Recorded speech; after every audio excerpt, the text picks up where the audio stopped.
Good evening, everyone. Welcome to the SID View podcast. Oh, look at that. Sid didn't turn down his phone. That's messed up. You're like a voice from like Wall-E. Is your ringer on? Wall-E? Like that monotone voice in Wall-E with all the people on their Yeah. seats and their faces on the screens. Oh, the Centennial Cupcake in a cup? The what? How do you say that so quickly? I watched, And not I twist your watched tongue. Wall-E once or twice. Once or twice. It's a great movie. I've It's watched it too many fantastic. times. Yeah, I it's love great. that movie. Banger. Same. And it's kind of accurate portraying what the world Every is year like that now. goes by, I'm like, wait, it's kind of true. Sid and Diego have no idea what we're talking about. Diego might. Have you seen Wall-E? You know SpongeBob. Oh, my God.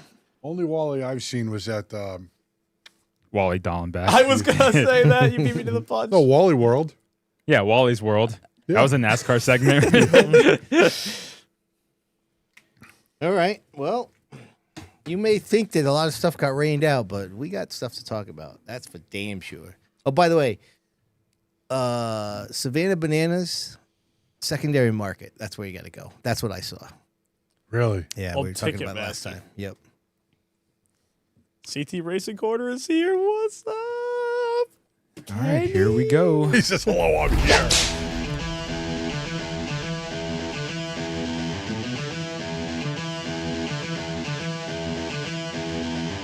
Well, let's start the insanity.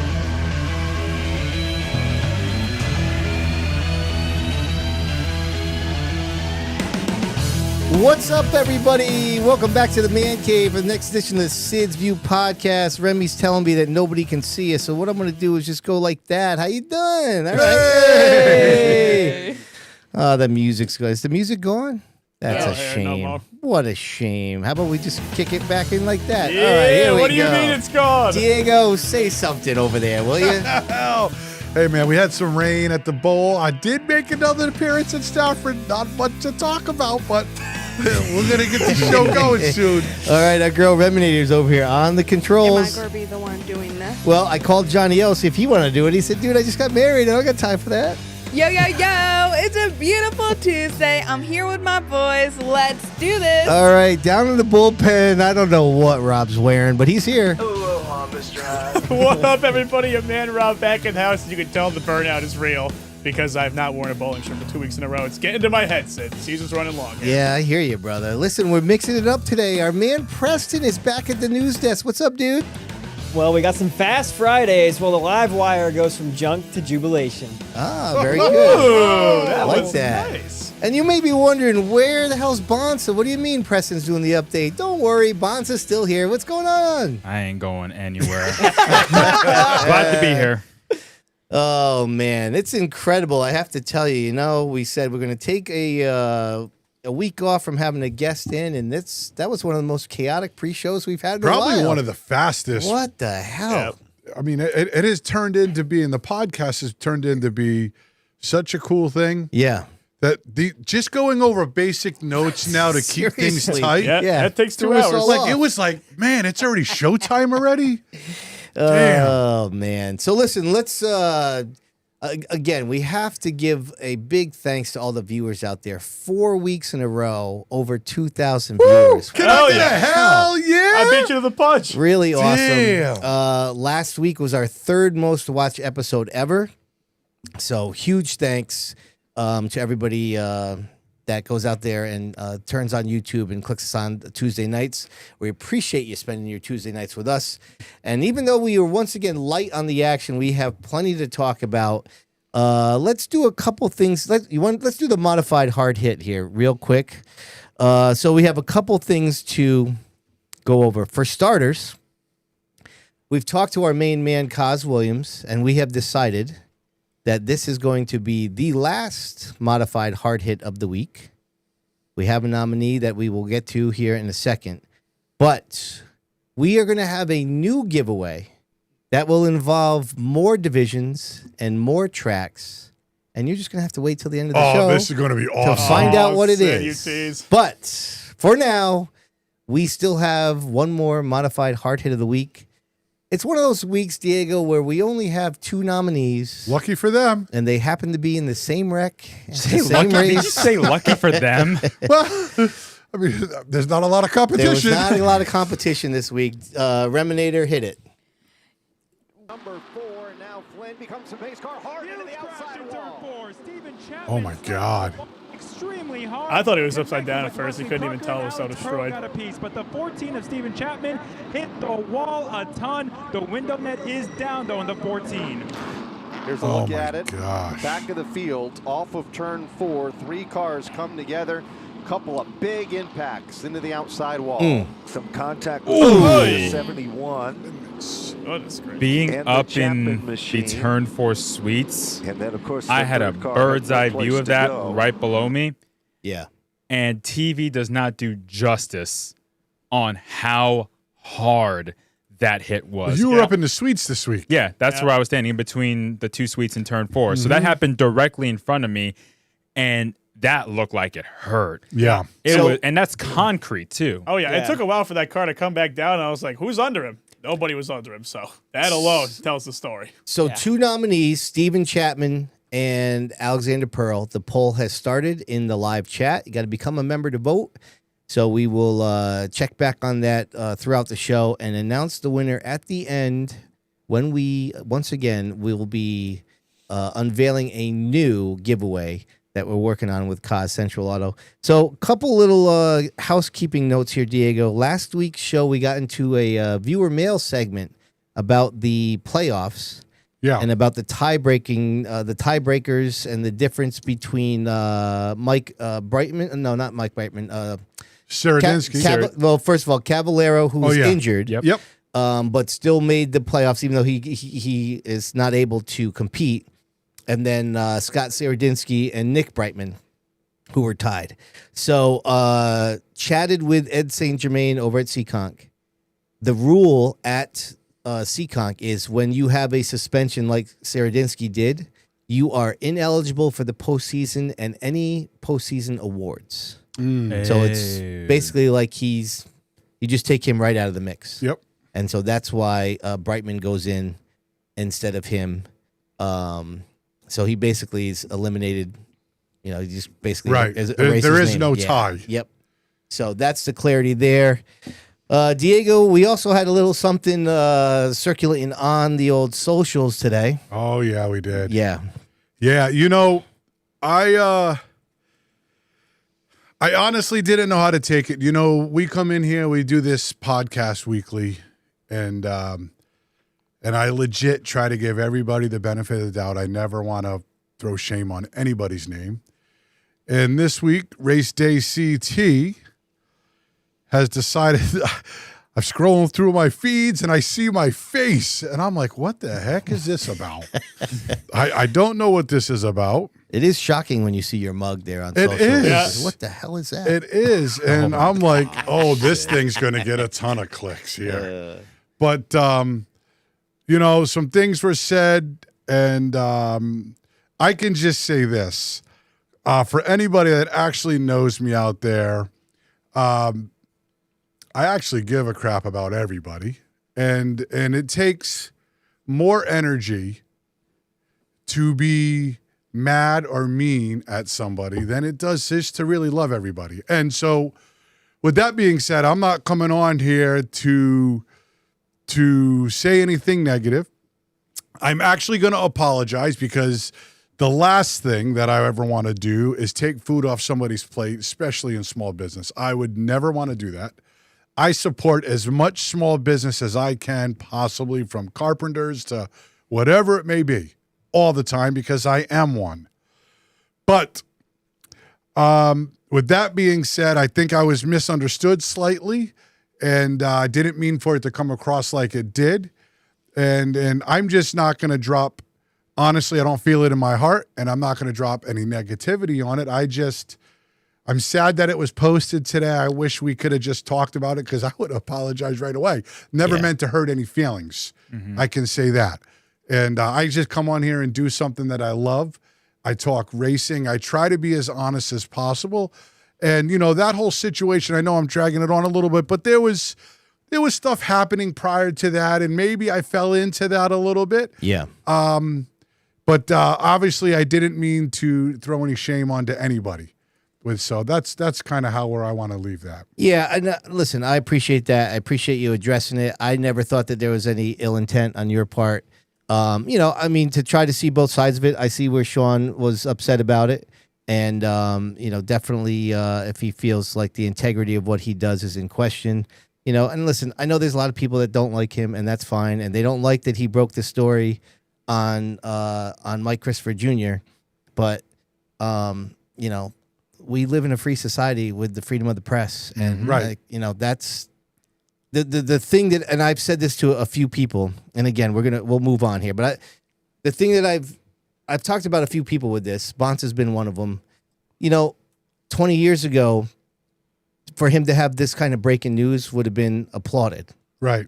And now we live in a world where, frankly, everybody seems to be butthurt that Mike Christopher didn't get to do the news himself. Like, okay, but that's not how it works. Like, there's still the press out there, and they're trying to get the scoop on things. And as long as it's factually accurate, and that's the key. If it's factually accurate, nobody said, I can't believe you wrote about that Mike Christopher story. That's not true. It's true. Yeah. He just got it first. Yeah. And there used to be something that was, special about that. And the world is changing for sure. And so listen, we're not going to this isn't going to be a podcast about, journalism and all that stuff, but we wanted to let Diego speak his mind. I think you handled it well, my friend. And we shall move on. So I wanted to just give a shout out to our friends over at Monaco Ford while you were talking. We put them up on the old results ticker. And don't forget now, if you want to get in that live chat, you got to go to youtube.com/SidsView/join. And $4.99 a month. We'll have some bonus content later on there on Thursdays. We had some interesting discussions before we went live. And our man Preston is ready to give us it's abbreviated because Mother Nature once again wiped out a lot of stuff. Really was not happy with racing this seriously, weekend. what Jesus. is this chick's problem, man? I don't understand. That's what I'm saying. All right, Preston's ready to roll. Here we go. Oh, yeah.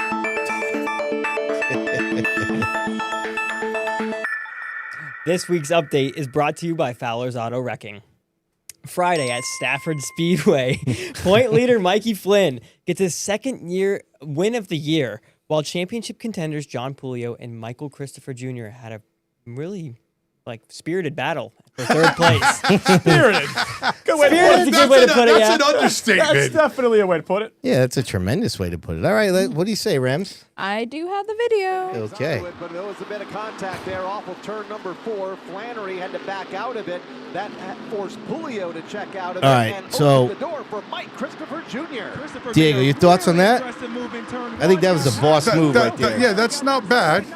Pulio's not happy. Listen, and he's letting him know he's not so we happy. discussed, I think something happened on the front stretch prior to this that we didn't get, though, right? So there's more of Correct. that battle. He tries it down low into turn What a number 1. race, though. It doesn't work. Yeah, just so we can set it up, because I don't think the cameras caught it. But prior to that, going down the front stretch, Mike Christopher slammed the door on Pulio. Yes. Similar to what your brother did to Bertolette down the backstretch. Right. And so that was an aggressive move. Man, this was just, I'm going to be honest. I haven't sat in the stands for a race all year. Yeah. I was absolutely glued to this race. This was wild to watch. Glued. I mean, I couldn't take my eyes off it. Yeah, this is a heavyweight battle right here, man. Bro, for these sure. are two. With one of the best of all time right behind him. Look at that, blocking for third. Dude, these guys are both. So that was an aggressive block by Pulio there. I think there's No 11, doubt. 11 or 12 laps to go there, and that was a pretty aggressive block right Well, there. these guys, honestly, they're pissed off at each other right now. Right. Yeah. I mean, you called it live, Bonza. It's a battle for third, but it looks like it's for the win. You can tell someone that it looks JP's to be for running the win. the middle. Right. You're defending the lead on the last lap. Right. What's the point difference between these guys? Do you know? Oh, we'll get to that. You know Yeah. this. Yeah. They all came in top 3 in points. Right? Yeah. So now Michael's trying the outside. He makes it work pretty good right here. Yeah, he's running JP's it just well. leaving him out there. This was, I can't express how good these drivers are. I mean, everybody there was watching these two. Am I wrong? Right? This was the race. focus. Yeah, the race within a race for sure. I mean, I hate to say this, but I didn't want Keith to get in there and screw it up. I mean, it was getting so good. Yeah, let Look him at this duke it little out. tap right there. Julio has to hang on. JP wanted to cross him over. Yeah. Right. But Keith Now he's filled the scared, hole. though. Now he's driving scared because Rocco's there. He scuffs the wall. And then here it goes. Reds is history. I mean, look at that, man. Oh, That my. is a sin. That's ridiculous. That was a good move. Get the hell out of here. You're out of your mind. Clear. That by was 4.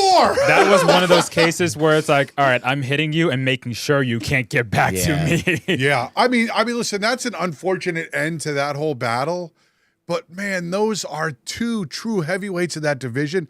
JP is no joke. Yeah. He is no joke of a driver. I'm going to say this. I was watching him. I feel like, so as a driver, and I could speak about this, when you sit in a car, you work on a car all week, and you finesse it. It's almost like Days of Thunder.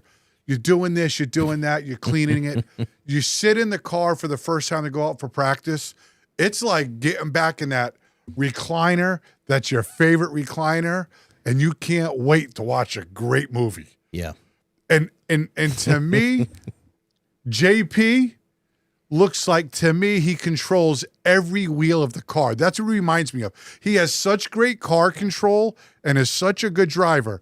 That's not to discredit Mikey Christopher. Right. But I thought JP did what he had to do to finish third. I think some of that that high run there was a lot of aggression throughout the race and even prior to that. I don't know. It looked bad at that point, but man, what a hell of a race. Normally, when you have that back and forth exchange, each hit gets a little bit harder. It does. A little bit harder until somebody finishes it off somehow. Yeah. You're getting a little angrier in the car, too. I mean, But naturally. The on their adrenaline keeps rising. On their behalf, they held it together. I would have been, I was like, Keith, get out of the way. Right? I mean, Mikey was coming, but then Mike just relaxed. He did what he normally did. I myself, and I hope Mike doesn't get mad at me because I'm a big Mike Christopher Jr. fan. I thought the last couple weeks he's been a little off kilter. It's just what it looked like to me. Mm-hmm. He wrecked the week before, I think going into 3 when Yeah, you he were did. up there. Yep. I don't see him normally do this stuff. I just hope that the pressure doesn't get to him. I know he wants to win the title. I don't know if that's happening. I don't think the pressure has gotten to Michael. I think he actually thrives under pressure. The Yeah. thing is that Michael, in the last 3-4 years, has toned up the aggression compared to when he was first racing SKs 6-7. Well, he's been racing SKs for a decade now, but I'm talking 2019, 2020. Yeah. The aggression has gone up. Same goes for JP. Now that he's consistently battling up front, naturally he's going to get more aggressive. They have more confidence in their cars. They drive good. So when they drive good, you're going to drive it hard. And those two are very hard-nosed young racers. There's one other point that I want to bring up. Go. Is that you guys as fans watching don't fully understand all the time the amount of aggression that goes on through a pack and in a race. Oh, it's brutal. Right? So the stuff that you don't see, that's maybe Mikey Christopher pushing him regularly weekly, that nobody ever sees. Right. Right? Or Keith Rocco always hitting me in the right rear nerf bar as he gets to the top of me. I'm not saying that happens. There's all these little tidbits that start to come to a head at the end of the year. Right. I mean, if they were both off and they were if that battle was happening for 12th, it wouldn't be the focus so much. It could have still happened, but we wouldn't all probably be here talking about it as the main focal point of the race. Yeah. And you drivers never forget. But you don't forget, like Correct. I'm just saying, if Mikey pushed me in 7 weeks straight, I'm pissed off on the 8th week now. If he pushes you the first week, you're pissed off, Diego. You kidding me? But it's the same thing goes with Julio. He could be chopping Mikey every week, and Mikey just had enough. Right. Well, listen, I love both these guys. Yeah. And they were both aggressive with each other. But Reminator, that's ridiculous. Look at where That's excessive. Look at where he is. He's on the dude. berm right there. That's ridiculous. Yeah, I mean, listen, I'm Italian. I know all about having a guinea temper. When you're pissed off, you ain't telling me nothing different than what I want to do. I get it, but that was a little extreme. Especially when you get put in the marbles, you never know what that car could do. You could easily end up in the wall. Yeah. The very unfortunate part about that is they are both really, really good. Yeah. Yeah, and I hope it doesn't continue. I hope they could just like the NASCAR, they put it aside. Just don't take each other out. Yeah, and just come back and it should shape up to be a great end of the year. And damn it, did the 24 show up? Well, that's the thing, right? Is that we have to get to Mikey Flynn is just having an amazing season. Yo, what a time to show up. Seriously. Like he to was say, flying. to say, listen, I'm here. Yep. And for those people that don't think, and I know I chat a lot, but for them people that think, well, Keith Rocco's not going to give me a great car, it just goes to show that he gives everybody, I think, the best that he can. I'm looking at Flynn and JP. That's what I'm saying. I know Ed Pulio has a lot to do with JP and then Keith, but I know Keith goes and visits a 24 almost weekly. Right. Yo, my man is on point, and Mikey Flynn is getting it done. Oh, yeah. It really is. Yeah, My good God, for, is he good for showing him. up. I feel like he's just kind of flying under the radar. I mean, Yep. and it's almost like we're not really thinking of him, or dare I say, like we're waiting for him to fall off a little bit because it's a little bit surprising, but he deserves all the credit for what he's doing, man. It doesn't seem like it's going to happen. unbelievable. Bro, that year, so I'm going to say this, back in 2017 or 2016, one of the years, there was like, I had the point lead at the Speedbowl. And that's when Ted was running full-time, Keith was running full-time. Yeah. There was Todd Owen was there. And were all my wins spectacular? Probably not. People were pissed off. But I remember winning like 4 weeks to go in the season. And I'm like, I remember going home and like, whew, what a time to win. You know what I mean? Like Clutch. It's clutch, and to be able to get up and hit a grand slam when you need to is really hard to do. Mikey Flynn, if he's listening, he just has to keep going out and racing his race. And if tonight is a freaking 7th place, it is what it is. Yep. Don't race the other guys. Just keep racing your race. Everything will fall into place how it's supposed to. Yep. Do you agree? Yeah, and people, he's not one of those bold and brash drivers. Like, people are almost expecting a fall off because his personality is not, like, in your face like that. But he will drive you hard, and that almost makes the nonchalant demeanor about it that much more charming to me. I think it would be a really entertaining championship if he can pull it off. I mean, I'm going to be honest. I keep waiting for the fall off. I don't know about you guys, and I'm just being honest, right? Like, how can he keep duking it out with these heavyweights? But Mikey Flynn, he is a heavyweight now. He is a heavyweight. That's what I was about ready to say. Right. He won last year. They show up this year. He was top 5 in points last year, mind you. But kind of quiet. He's not definitely like quiet. Quiet. Right. He's making a statement right now. Like, I come to play. So good for him. All right, Preston, what else you got? All right, in the late models, Chris Meyer bounces back after a heavy wreck 2 weeks ago to get first place in the 50-lapper event. That was a heck of a finish. Yeah. Talking about the finish, let's watch it, shall we? Let's. It's an amazing idea, Rem. Thank you. Buffoni was following Meyer forever. Yeah, but he didn't get this close. No. Well, he had to go for it once he got there. Rob had me watching these two guys the last 20 laps of this race. Well, there's only 10 cars left on the track. Yeah. No kidding. There isn't much to follow. Look at Chrissy, 2 scoops. Once Meyer got in line, I knew what was coming. Oh, yeah. You had to do it. That's a shot. But not too And hard. Meyer's smart here because he backs off early. He's not going to let Buffoni cross him over. Yeah. I mean, you almost wonder if the 07 makes that move a lap later. Does the 87 even have anything for him? But you can't wait. You can't, but would that have prevented that from happening? No, I think if anything, Buffoni should have tried and just back off early and leave Meyer out He there. couldn't. Chris Myers, He's smart. he was smart. I Yeah. always say that. Listen, you could be fast as hell, and you could go drive like a maniac. There's more to racing than doing that. Yes. Right? If you want to win, you have to think about stuff. We've talked about that with Mikey. He methodically just picks through the field, picks and chooses the battles that he wants to duke it out with you. Right.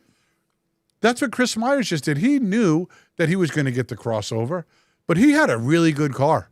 He did. Did you hear his interview after? They hadn't touched a bolt since they left Bob Phil's shop. Yep. Not a sway bar bolt. All they did was put air in the tires since off the floor of Bob Phil's after that nasty wreck. Yep. And that was no fluke win. I mean, I don't know how much of the wreck we're going to discuss and who's going to bring that up. Go ahead. But A lot of heavy hitters were taken out in that Dude, wreck. Oh yeah. listen, I don't know Butler at all. Tom Butler, huh? Tom Butler. The 33 was out of shape. The 33 overdrove. He did a lot of bad things, right? Yeah, he missed the corner. He missed a corner. Tom Butler didn't even give him a chance and killed like 5 cars on the first lap. 3 of the top 4 in the championship were basically taken out. Like, in that honestly, wreck. as a fan, I was pissed off watching. I think a lot of people were kind of frustrated Yeah, with that. I was pissed. I'm like, damn, you just took out all the heavy hitters. It was just a perfect physical reaction. It was like a pinball. And at that it was point, just insane. you know, you have that split second. Do I lift or do I not? In case no one knows what we're talking about, here's the video. That's how you get right in there. yeah, Right? yeah. That's how you Nice do job. Speed, Burrell and Byrne Yeah, for the so top 33 is spot. up. Lane and a half. Contact. There it is. And then Burrell comes down into Wayne, Kevin, and Adam. I mean, they just kept piling in. Cars go piling Look, and then the in camera over turn pans over, number there's a 3, 23. well after Like, the no offense to initial, Chris Myers, but incident after started, that big wreck, I feel like the race got really dull, and they're really Well, half the field's gone. Yeah, I know exactly. So it made it kind of boring to watch. And Verrecchio had mechanical issues, and he was way behind the top 2 when he finally made his way up to the podium. It's a shame because that could have made that real spicy. That was Yeah. the biggest Guys. field they've had all year, 18 Right. cars, and And 11 restarted after the first Yeah. caution. Yeah. That sucks. I just thought he could have lifted. You know, there was no reason on lap 1. I understand the 33 is not up to pace with you guys, but that doesn't give you the right to do that. It's just Yeah. my opinion. You got to let him go and let the race pan out here. Anyway, sorry, Tom. It's Tom, right? Turbo Yeah. Tom Butler. Turbo Tom. I know he's really good at Stafford, but it wasn't one of the highlight moments of his career. It Good. happens. Go ahead, All- Preston. Alrighty, in the SK Lights, Nick Hovey is back in victory lane for his 5th win of the year. He needed that. Long time coming. Last one was in what, June? Wow. He's had some bad That luck. seems amazing. I think the last one was in June. Was it really? Yeah, it's been I'll a double while. check that, but It's been a while. He won so many to start off the year, and then he kept starting in the back of the top 10 or 12. Yeah. So it's just he kept getting stuck in traffic week after week, Yep. Yeah. and then he Last- got caught up in wrecks. last win was June 20th before this past Friday, which Well- seems impossible. I wouldn't be surprised if he won the rest of the races, right? He's that fast every week, but he needs more than what happened this past Friday in order to win the championship. Yep. And it's not only being points behind, there's 3 other drivers that are, ahead of him. Yeah. So Yeah. it's going to be a struggle for him to win the championship. And, Amanda and Meg, they ran smart races. They were up in the top 5, basically the whole Peter race. Bennett as yeah, well. Peter Oh, listen. Bennett as well. Yeah. How about Amanda? Yeah. Yeah, She second was- place. She was running. Seriously. She'd get shuffled back a little, then she'd come back. I thought she ran well. Even in the heat race, she was pressing the hell out of Hovey. They were racing like mad for second spot in that feature, and that, I mean, no discredit to Hovey. It allowed him to check out. Oh, yeah. Yep. By the time Amanda got second place finally from Casey Vogt, she was 2 seconds behind. Yeah. I'm not saying Amanda had the same speed as Hovey. They were probably close, but they were going at it. And Hovey, with the 3 bad weeks, had a better starting spot, was able to just take the lead and take off. It's almost like, if you start, this is just my opinion. You guys know I'm a Hovey lover, Yeah. but You do love him, man. yeah, because the kid is Seriously. nasty. When are you taking your professional pictures together? Walking down the beach, holding hands. No, I'm just kidding. Nick, are you watching? But listen, you start Nick in the top 8. He'll contend for It's the over. win. Oh, yeah. He will. It's over. He will, but I will say, in He'll terms be- of the points, he's got his work cut out for him. He'll be big time. leading by lap 4. Right. Big time. But think about it. A lot of the point situation up to this point, or, you could say a couple of weeks ago, was set by the early season attrition, right? You finish last, you wreck out, you're 35th place points. Now you get last, you get 19th place points. Yeah.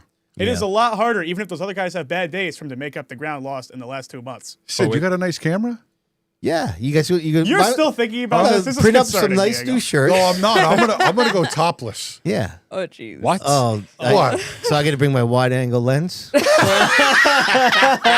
Wow. That's messed Oh, up. Joe, Come on. stop. All right, let's get Get it it on with together. it. Yeah, crack it Let's up bring a few it more back times. Jesus. Terrible. And on that note, in the limited late models, Save us, point Preston. leader Travis Hydar gets his 3rd win of the year. He's on a tear. Roasted. He is on a tear.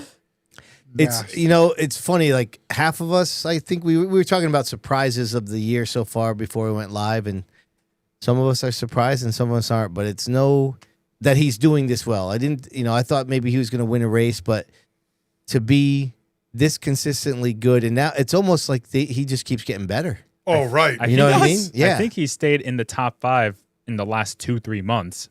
He's been very consistent. He's won 3 of the last 5 3 races. of the last 5. Yeah. Yep. What's his name was quick there? Yeah. Who's that now? Yeah, there's a lot of The names. 14? Oh, Cormier. Oh, yeah. Yeah. He got into him coming to bro, the white. he was coming. And he was coming again after he lost 5 car lengths. Yeah. He was real fast. Just didn't do it right. Little too aggressive. It almost ended up hurting him more. He than took the 11th. he took a shot at Travis. Yeah, he went He for took it. a shot at Travis. Yep. Oh, sorry. But another thing I want to talk about is probably the wreck with Gary Patno. Yeah. Because Yes. of how loud it was. It was a big. It was Loud? a rough Yeah. hit. I Yeah, do looking have the forward video to of it. that. Yeah, let's have a look. See, Right shall next to we? the trailer, too. We all heard that. Yeah. Oh yeah, that probably shook it. It did. The race leader missing a Mm. ton of show behind him. One car hard into the outside wall. Mm. Gary Patno at a ton off the Norm corner. Root almost A getting lot of part of that. inside damage. Yeah. Just demolished. I can't believe Norm Root wrecked him like that. Hey, the GoPro's still on. Yeah, Diego. Let's start a new Maybe rumor. we Oh man, we got a replay coming up. Yeah. Okay. Yeah. Going to the inside of car number 9. Tire to tire contact. Yeah. I don't know if that flattened his tire, but it definitely got him really crossed up. Man. Norm Root. That was actually really good by Norm. Yeah. Well, Again, no safer on the straights either. Straight concrete. Diego, what better time?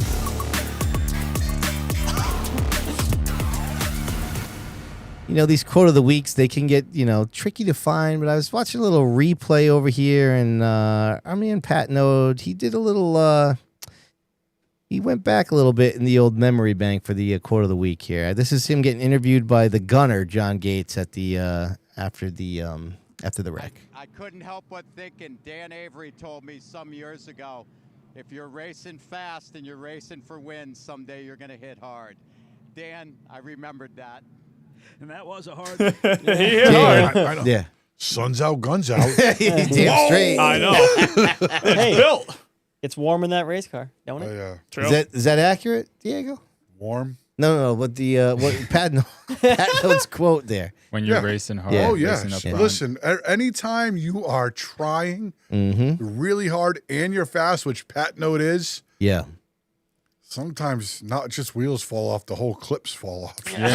Yep. So big thanks to our friends over there, Mid-State Site Development. That's your quote of the week. Preston, back over to you, buddy. All right, in the street stocks, Brent Gleason gets his 2nd win of 2025, while an early crash took out Sean Monahan and damaged point leader Travis Downey's car. Mm-hmm. Good for that, man. That's seriously, it's just him and Jesse. Dude, I looked Brent, across, yeah. and Yeah. they're over there. They were fast all day. Oh, Yeah. yeah. I went back and looked at lap times. I'm like, that's no fluke. Mm-hmm. And listen, Brent, he was really good at Thompson. Yeah. Now, he was one of those secret fast cars that would get 2 wins a year, Yeah. 2 or 3 wins a year. I mean, even when they're working for you, they would rip off wins. Sometimes Yeah. Jesse would grab one. Jesse won almost every year. Yeah. Yep. Every time. And Brent had to endure multiple late race restarts to Yeah. hang on. We had like 3 or 4 yellows in the last 5 laps of that race. Oh yeah, that's a little crazy. My brother went bunny hopping down the backstretch. There was Yeah. a big wreck there that just that just clogged up the pack. I remember coming up on it. I'm like, oh my God, here we freaking go. Sometimes, Remy, you just say, Diego, shut up. I got the clip right here. Yeah, here we go. Let's see it. I didn't realize how airborne he got. I was up in the tower. A true bunny hop. It's Bill Cody, Marvin Minkler. They're 3 wide for third. If there was a weirdest wreck of the week segment, this probably take the cake for me. Still on the throttle, it appears. That wasn't his only wild ride on Friday. What happened in practice? Oh, dude. Did you hear what happened? Yeah. Sid, you got it. Did you know what happened? I did not. Listen to this story. So I'm behind my brother at practice, right? I'm still trying to figure this stuff out, right? Yep. He's like, Diego, you gotta go faster. Brody's like, hit the gas. You gotta drive in a little deeper, right? So I'm getting coaching, so I'm getting behind Sean. Here he goes into turn 1. He locks the brakes up behind Mike Caprio. I'm like, oof, this guy's really going all in practice, right? All of a sudden, he's locking the brakes. He's all the way up the hill. And then all of a sudden, the thing cranks sideways and he's going down. Oh, yes, I do remember this. Yeah, and I drive underneath him. So I don't know what happened. I asked him what happened. He goes, Diego, you're never going to believe this. The throttle hung wide open. I'm like, it did? He said, yeah, I got off the brake and the car just snapped sideways and I just kept slapping for the ignition switch. And I turned the car off. I coasted around the backstretch. I get to the pit road. I figured, let me start the car and see if the throttle's hung. So I fired up. Thing took off. In the pits? No, coming down On pit pit road. road. Oh, my goodness. While they're practicing. So What he says, he lifts the hood. He goes, look at this. Just check this out. Fires it up right in the pits. Still hung wide open. The throttle cable had snapped off the bolt and the return cable and come up and lock the linkage in place. What a save. Yeah. It's so What a hard save. to save a car when the that's throttle incredible. sticks. You know how much panic goes in your mind? You go to the corner and lock it up, and the thing is wide open. And that Yeah. turn 1 wall comes Right. quick. That thing should have been. I'm like, oh, that's why you're one of the best street stock Seriously. drivers of our time. He Right did tell there. me that when I was in the pits. I forgot where you're going with that. But yeah, that was impressive. Yeah. That car could have been junked. Oh, yeah, for sure. And Race Day CT announced that Burt Willett and Mike Caprio have both been suspended for fighting as they got into a scuffle after the race this past Friday. And both of them have 2 race suspensions and have been removed from handicapping and have to start last for their 2 races. And this will carry on into next season. Wow. Yeah. There's only 3 races left in the season. So Yeah, that's basically crazy. one day have to start in the back, and then the first race of next season have to start in the back as well. I text you guys during the event that I was hearing there was fisticuffs going on. Oh, dude, right in front of me. Yeah. Oh, was it really? First report, my- live from Sydney. What the hell is going? This is like some speedboat stuff. The hell is going on back The here? invasion continues. Oh, Yeah, my goodness. here's the thing. People had put cameras up, and you see a lot of stuff happening. I don't know if you guys seen any of the videos on socials this week, but there was like in cars from Trots or something showing what was happening. Man, it was aggressive. It wasn't pretty. It was aggressive. Like Really? yes, it was far more aggressive than it needed to be. And like I said at the start of the show, you know, there's one thing to get pissed off, right? But I mean, throwing punches and I mean that's it's getting real intense. I mean, this is supposed to be fun, Yeah. right? And so like I said, it takes a lot of energy to be angry. Right. Oh, they were angry. Oh, they were angry. Yes. So Is it just me, or do I feel like this year has been like everyone's very like On the chip. Oh, yeah. for sure. Yeah. And like I've heard people be like, all right, we just need a rain date, it'll be fine. Well, we got that, but it's still Even with the rain date, race teams and drivers don't forget. They don't. And even though they have a week to relax, it's just back to how it normally is. They won't even forget by next season. No. Most likely. They have elephant memories well, Yeah.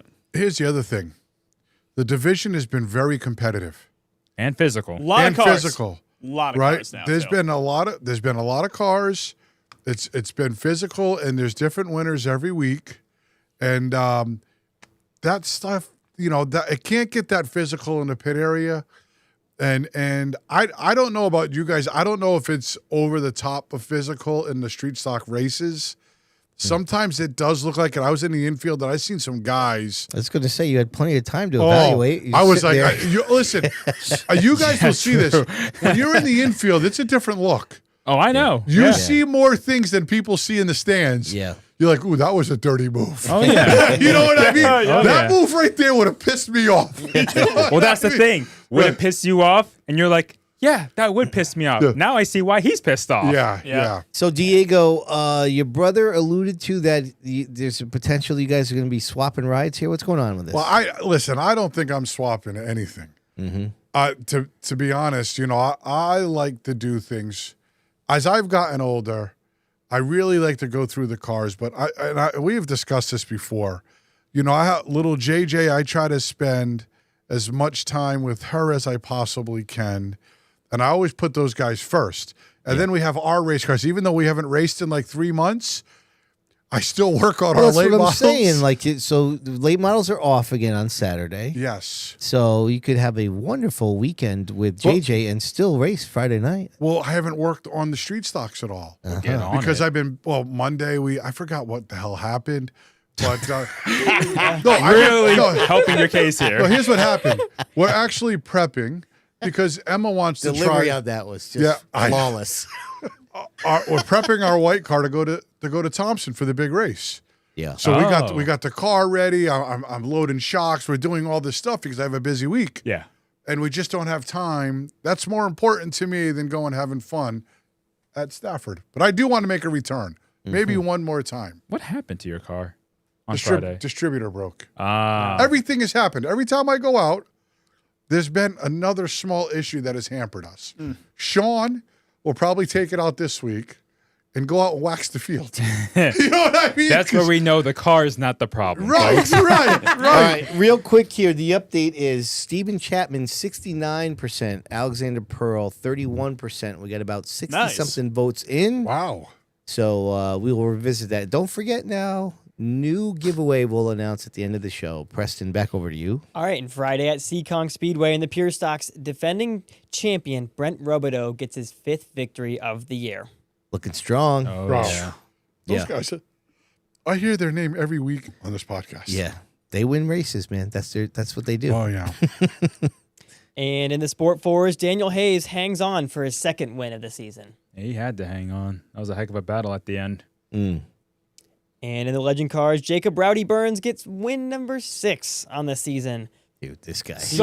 He's a weapon. He's a weapon out The there. Omni Racer. He's a weapon. Yeah, I don't know if that's the. You know what weapon means? I don't think that's the right term you want to use there. In a different sports term. Who used weapon? Yeah, Preston. I'm meaning it in a good way. Like, yeah, that's not used in a good. Well, like in racing, that's not a positive well, in term. other sports that I play, it is used as a good thing. So I'm sorry. We know what you mean. They We call know him a what you hot mean. shoe. A hot remove shoe. that. Okay, there you go. A real wheel man. Remove Literally that from every the week, I think his name has been mentioned winning something. Yeah, Right? pretty much. It's crazy. He's had a fantastic year, man. Yeah, he really has. And I don't see any end to Yeah. it. The rest of the field's feeling the burn. Next. Okay, yep. Let me remove myself from the podcast. Sorry. That was great. I love you, Phil. Thank you. I'll be here all week. Oh, well, really, I'm leaving in a couple hours, but yeah. Okay, Dad. And in the Bandolero Outlaws, Zach Kelly earns his first career victory. And he'd been racing for a few years at least, so it's nice to that's finally get that great. first one out of the way. Good to see another first win. And in the Bandolero Bandits, Landon Solomito picks up win number 5 of the year. He is Oh, that rolling. That car's got great aerodynamics. Okay. Yeah, that's what it is in a Great. Bandolero. And I'll tell you what, the Solomito family better get another tour car ready for this. These guys, boy. Yeah, they got a draft. They Hey. got And Arrow. I don't think he's done the full year, Hey. Landon. I don't know if he's done the full season. He's already gotten, 5 wins? Sean better start saving his money because those boys are going to be racers and it's going to be expensive. Hopefully, They know. Uncle Timmy can keep it rolling. Yes. It can put them in a nice car too, because his dad's no dummy. Sean's a great guy. I pitted next to him for a long time in the modifieds when he was driving the 25. Yep. Got to know him and his wife really well. It was a love-hate relationship with us, But I love those guys, and I'm happy to see their kids succeeding. Yeah, he gave Sid's View podcast a shout out in his. Did he? Yeah. Yep. Oh, that's great. Okay, and now on to Mother Nature. Saturday at the Waterford Speedbowl, it rained out. Saturday at Seekonk Speedway, it rained out. Oh. It's been raining out some places. Now you would say, what in the world? How can you have a stat drop when we're talking rainouts? Well, listen, we need to get you straight on the old Seekonk playoffs. You know, they have a chase format over there, Diego. Oh, yeah. So what happens now that they rained out, their playoffs are basically reduced by a week. They do not extend it out. So drivers now only have 2 weeks to get into the top 4 to qualify for the championship. That hurts for the guys in the lower tier. That definitely does. Yes, indeed. Yes. Yep. So They got to put up or shut up right now. Yep. So, huge thanks again to Mid-State Site Development for the stat drop, and to Seekonk Speedway, who has been really helpful in, helping us get knowledgeable with their playoff chase format, which is different than any of the Connecticut tracks. So we appreciate that. Dude, it's been a welcoming addition. Honestly, the Seekonk Speedway has been this year. I mean, I know we've discussed them last year as our first year. Yep. But it's been fun, almost like we go weekly. Yeah. The amount of discussion that happens with them and their drivers. I feel like I know all the drivers, even though I don't. And hopefully I can make it up there. I'm definitely going to make the haunted race. And I know they have the ACT cars there. And, so you're going to go the time when we're all working. That's amazing. No, I'm definitely going to go to that one. Yeah. We'll see if when you guys go. He revels in it. He knows he doesn't have to hang out with us. Such a douchebag. Come on. Wow. I'm going to try to get up there on Saturday. This Saturday? Yeah. I don't know if Fro's coming with us. He didn't give me a positive vibe on the text, but we'll see. We might get him up there. We'll see what happens. Get back to you, David. Yeah. Lame job by him. All right. Saturday at Riverhead Raceway in the NASCAR Wheel and Modified Tour. It also rained out, but has been rescheduled for Saturday, October 4th, which is in direct competition now with the Bob Horn Memorial MRS race scheduled at the Speedbowl during their finale weekend. Mm-hmm. Does that hurt the Speedbowl? I don't think so. You don't think so? I don't think so. The only one that's going to have to make a choice is one person. And I bet you he's going to pick the Speedbowl. I bet you he picks the Speedbowl too. Yeah. And who is Silk? Yeah. Silk. Yep. Yeah. Him and Bob Horn were He's tight. not running for points on the tour. Right. No, he's and not. Bob Horn was a special part of his racing career. So Oh, yeah. I'd be stunned if he went. That was the only one that I thought. I don't know. I can't think of any other driver really. Yeah, I guess there's not a whole lot of Not too crossover much really overlap. between MRS and No Tour. Riverhead Yeah, guys it's coming down to run the Speedbowl. No. It's Right? mostly going to be people up here in New England that probably aren't committed to the tour. Yep. Yep. Yep. All right, and Sunday at the Waterford Speedbowl, it rained out once again, but because Sunday was the last point event scheduled for the Wild and Wacky Wednesday series, the Speedbowl has rescheduled the individual races across several upcoming events. Tomorrow we'll have an additional Wednesday show that will include the American Vintage Modifieds, Legend Cars, X Cars, and Super X Cars. Because the INEX Bandolero Nationals in Charlotte are taking place this week, their Speedbowl finale point event will be added to the Saturday, September 20th event, along with the Van Enduro. And finally, the Compact Enduro has been added to the Saturday, September 13th event. That was a lot to say. Yes. Yeah. Good job rattling all that off, Preston. And that's a lot. And obviously it was convoluted, but I'm glad that they did that instead of just canceled the for season sure. on rain out, Yeah. which has happened before in Speedbowl history. But You said Super X tomorrow, Preston? Right? Yes, Preston? Super X I'm going. I might have to go to that. Honestly. Listen, I don't know if you guys remember my boy Georgie May. You remember George May? oh yeah, yep. Georgie May's making a return after 19 years. Wow. And me and Sean are gonna go work on the car with him and try to do the whole thing. It's nice to see my buddy coming back. So, All right, that's cool. first one in like a year or two that I've been to. I went to one last year. It's gonna be my one this year. All right. Okay. And Sunday at Oxford Plains, rained out. Makeup date will be announced this week. But in some sad news... That was for the past series, probably. Yep. And in some sad news, near Hall of Fame crew chief Steve Bird has passed away this past week. Do you guys know who Steve Bird is? No? Bonsa? I don't think so. All right, so Steve Bird, he was a crewman for Pete Fiandaca in the 1970s. He was also on Ron Bouchard's crew when he won the Talladega race, the Cup Series. He's largely known as what's now the Xfinity Series, back then Busch Grand National. Yep. He was with Rob Moroso when they first teamed up. Yep, won twice and finished runner-up in the championship when he was 19. Then in 1989, they won 4 races and earned 7 poles en route to the Busch Grand National Series championship. He then spent the 1990 season with Steve Grissom. They won 3 times, finished 3rd in points. Then in 1991 was with Kenny Wallace. They won twice, finished runner-up to the title. In 1995, crewed for Johnny Benson Jr., where they scored 2 wins in the series title. And then the next year, Bird won his 3rd series title with Randy LaJoie. He was a Busch journeyman crew chief. He's a big-time Busch guy. He's a legendary. It's like Ray Abraham. He's in the Near Hall of Fame, class of 2017. He was crew chief? He wasn't crew chief for all of those, but he was a crew chief for several of them. Yeah, Rob Moroso and legendary guy. Again, this was when I built the Near New England Auto Racers website. This is one of the reasons why I did it, because it forced me to review and go over and add to when I could after doing some additional research to all of these people.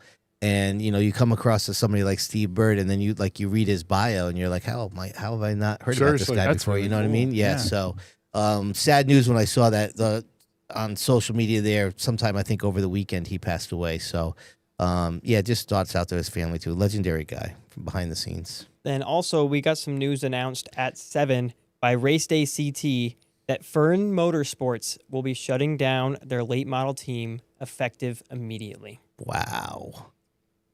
That's crazy, It's man. a bombshell. So I have not been. I just been able to glance over this, but it sounds like Stu's basically exhausted. And Dude, I'm going to tell you this: the grind of being competitive has gotten. It's downright tiring, and I can attest to this myself. If Emma wasn't my daughter, I'd probably be on the sidelines for a year. It's something me and Emma love to do, and I love to see her happy. But, man, it is exhausting. It's exhausting. Buying the parts, towing the car, making sure everything is correct. It almost consumes your whole life outside of work.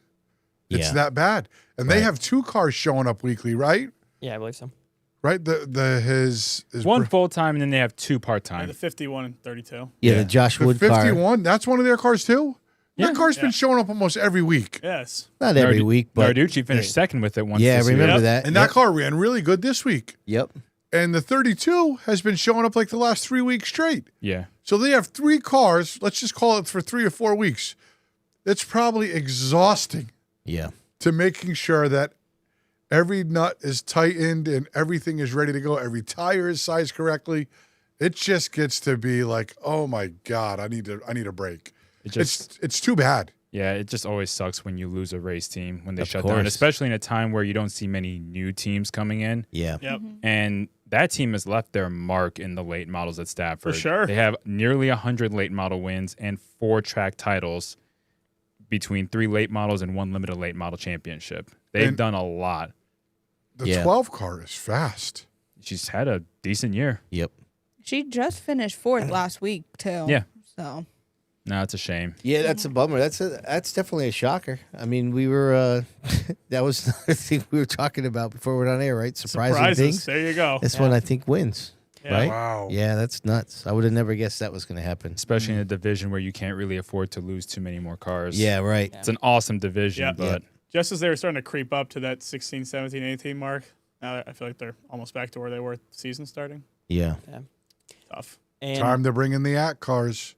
don't No. bring that debate up again. We've talked about that enough. Yeah, yeah. Well, We're sitting in the stands with Brody last week, right? And so we're sitting there, and he goes, how cool would it be to see every one of these cars sparking out on the way into one and the flames shooting out of the door? Oh, it would be cool as hell here. How many would there be? I don't know. How many do you think there would be? I don't know. I bet you there'd be as many as are there right now. You think so? Yes. I'm not 100% certain. There's 10 at the bowl pretty much regularly. I think No, Well, more eight- like 8. Yeah, I 9. think you're. There'll Yeah, be 8 to 12. And Regularly. Stafford That's is less average than between 15. 14 and 18 this But season. Stafford is a desired place to be.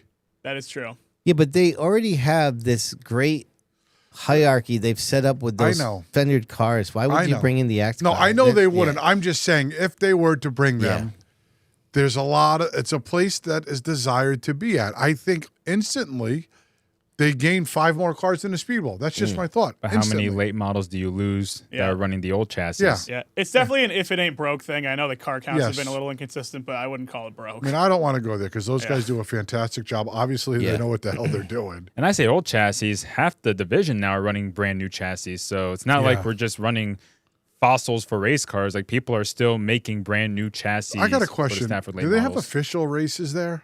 No. Do they have what? Like official Oh, races? they haven't in a while. No, I They used to never have heard of that. like media. There was a media race. There was a media Oh, really? race. So that means like That was a you long could time get in ago. one?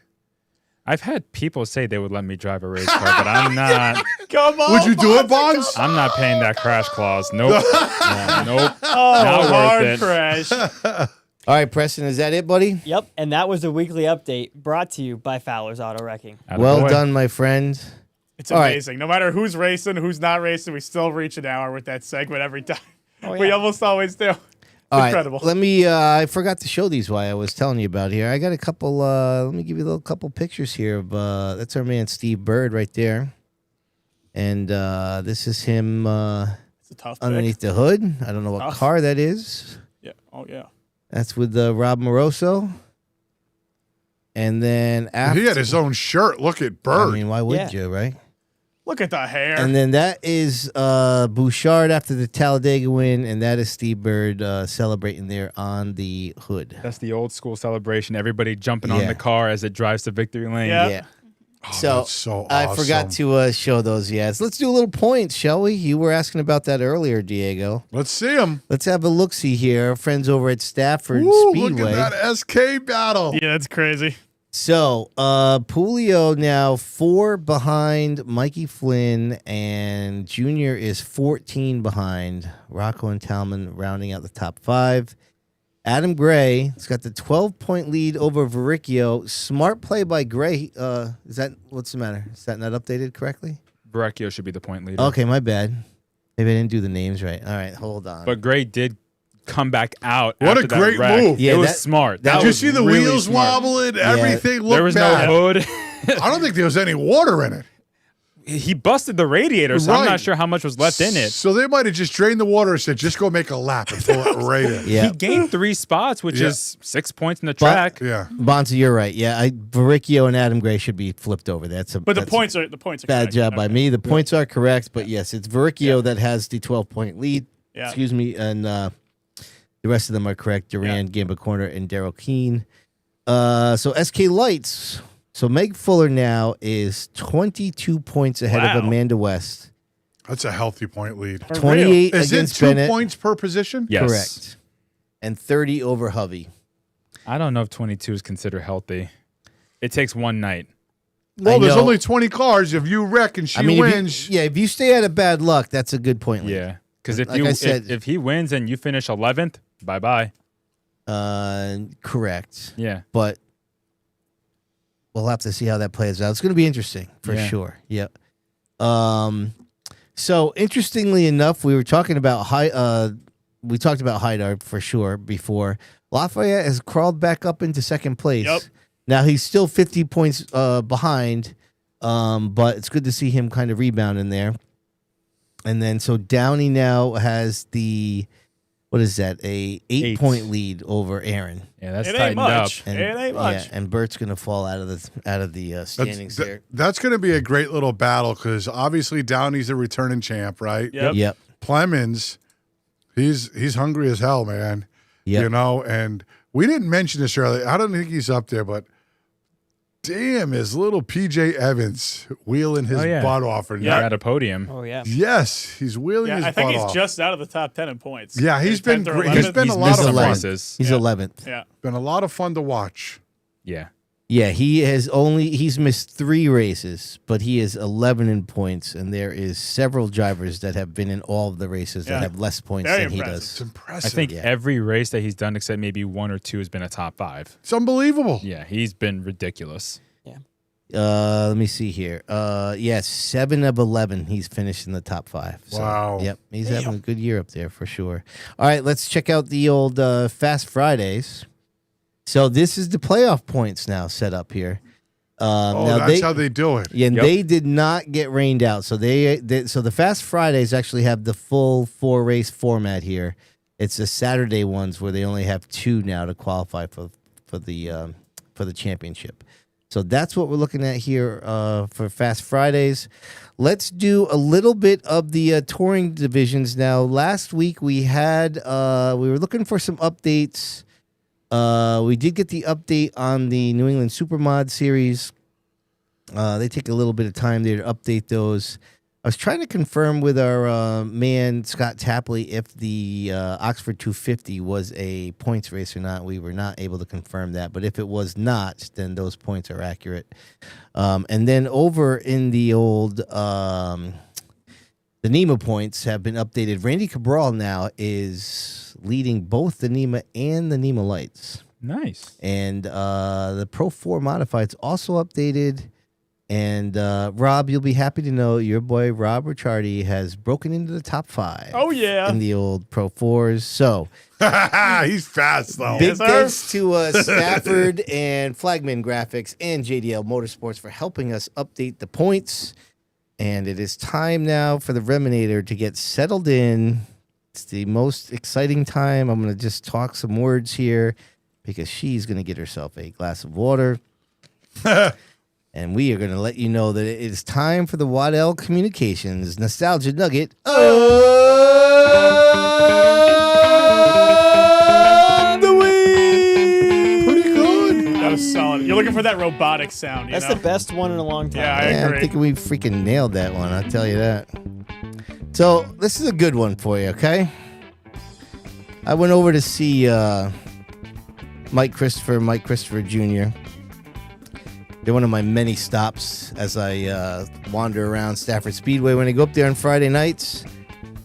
And so I said to Senior, you've did pretty good up there at Loudon. You got any pointers up in the old noggin that you can give Junior here now that he's got the old truck ride? And he went into great detail about this race he had up there against John Blewett. And he just kept talking about it. And he'd say, look it up, look it up.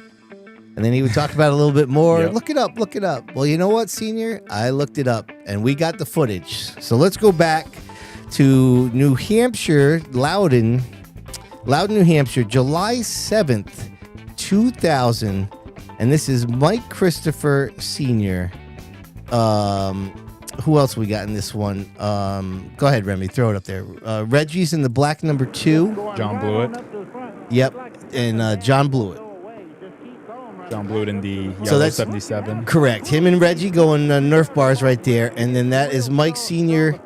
in Bear's car in 3rd. The classic Bear 11. This is 10 laps to go, but it is highly entertaining. But he don't back off because he knows he's only got 10 laps to go. Is that Larry McReynolds' voice? Might be.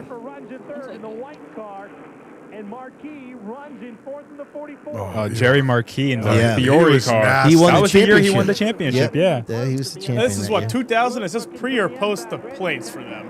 I don't know when they started running plates. Yeah, that's out of my wheelhouse. This was before they had progressive banking Oh, at yeah, Loudon. well, you can tell. Still banging, though. Look how Look at skinny. these slingshots. This These is guys, look how craziness. skinny the tires look on the straightaway. Little bicycle tires. There, they skinny right up. They're going so fast. Is that the Mystic Missile in 5th? I believe so. Ooh, look at that block. They were even blocking back then. It's out of control, the runs that they're That's getting. Tim Conley, who now owns the 4 car in the Mystic Missile. Yep. That's a good move by Boy, John. Blewett was nasty. He sure was.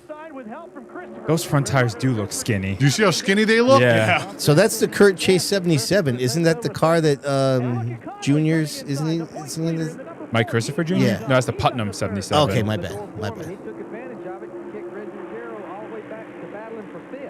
Kurt Chase, underrated modified tour car owner. Oh, for sure. Yeah, agreed. Yeah, him and John Blewett together, though, they won a lot of big races. Yep. Yeah. That's not Mike Joy. Is that Mike Joy? No. No. Talking That's right Buddy that's Baker. Buddy, yeah. Christopher in second there, just drove a little deeper in the corner. Keeter says no plate, which just shows how much. I mean, this is crazy. They have so much grip. Right? Mike going The arrow is outside. Look at them. They're so about to go intense. 3 wide. They're It looked trying like, it. woo. Hardly do it, but Oh, that's so tight. Seriously. And then Connolly, who was like 5th, suddenly is up to 2nd. I miss the modifieds having this national spotlight. I agree. who Yep. doesn't? Shit, I gotta go up there. Look at at 9 this. There's Old Blue back there too. Yep. Oh, who's an Old Blue in 2000? Oh, that's Tommy Cravino. Oh, it is. Yeah.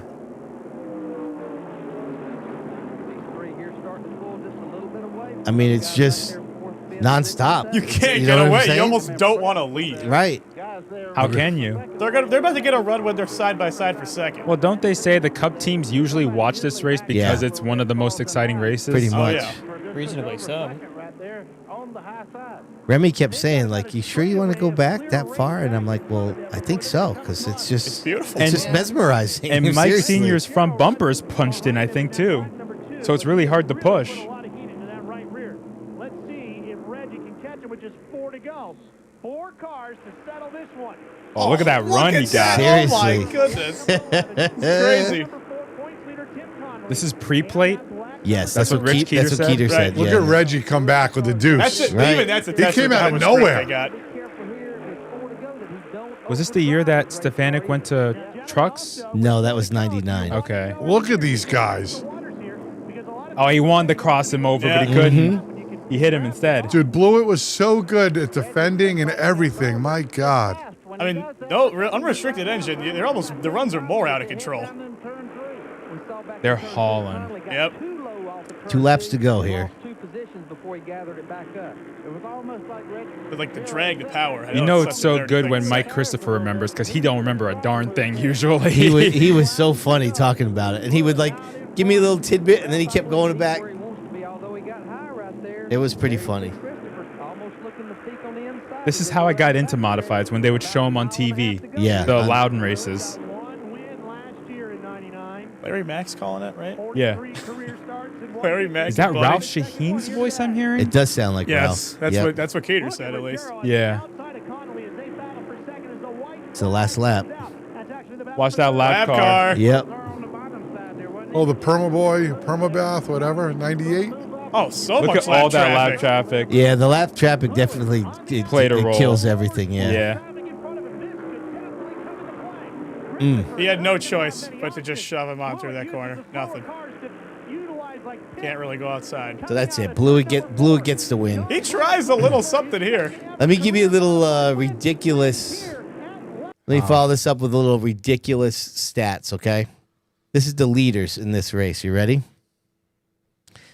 Mike Iwanitzko, Ted Christopher, Mike Iwanitzko, Tony Hirschman, Mike Iwanitzko, Tony Hirschman, Ted Christopher, Tony Hirschman for 20 laps, the most by anybody holding the lead. Ted Christopher, Hirschman, Reggie, Teddy, Dave Etheridge, Tim Conley, Dave Pecco, Conley Blewett, Marquis Blewett, Mike Christopher, Blewett, Reggie, John Blewett. That was all the lead changes? That's all the leaders in the race. It's like you read out a section That's of that nuts, top isn't 40 it? right there. Yeah, crazy. That's Loudon in the modified tour. Yeah, it's beautiful. That's why they're the Seriously. show of the weekend. So, Diego, where are we at here? Let me get myself back together Yeah, I'm like here. disoriented now. I gotta I think- click. Let me I click love some buttons in watching here. old modified Yo, that races. was some great racing. Yeah, that was awesome. I remember sitting in the stands for some races like that. Man, it was like man, they used to race on Saturday when the bowl was racing, and you would hope to go and watch the race and maybe get back in time. Yeah, because Yeah. Loudon doesn't have lights. Yeah. Yeah. Awesome. All right, I know where we were going. Here we are.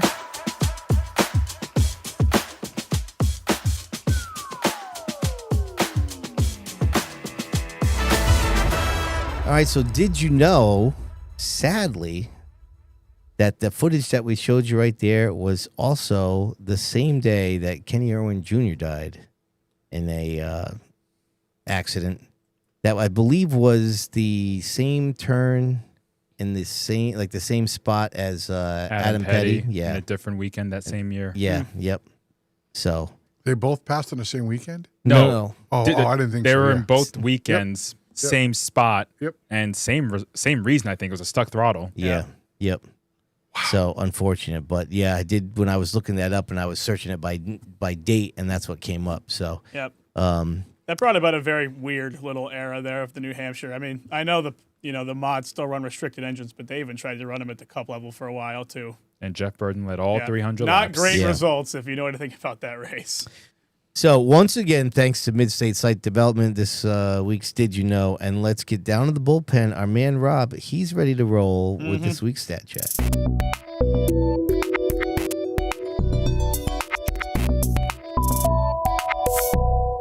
All right, people. There may not have been a lot of racing this past weekend, but Northeast Performance Parts Stat Chat, we still got a lot to talk about here. Would you consider the off weeks for weekly divisions at the bowl a success thus far? Has it crossed into the threshold where there's almost too little racing for some of these divisions?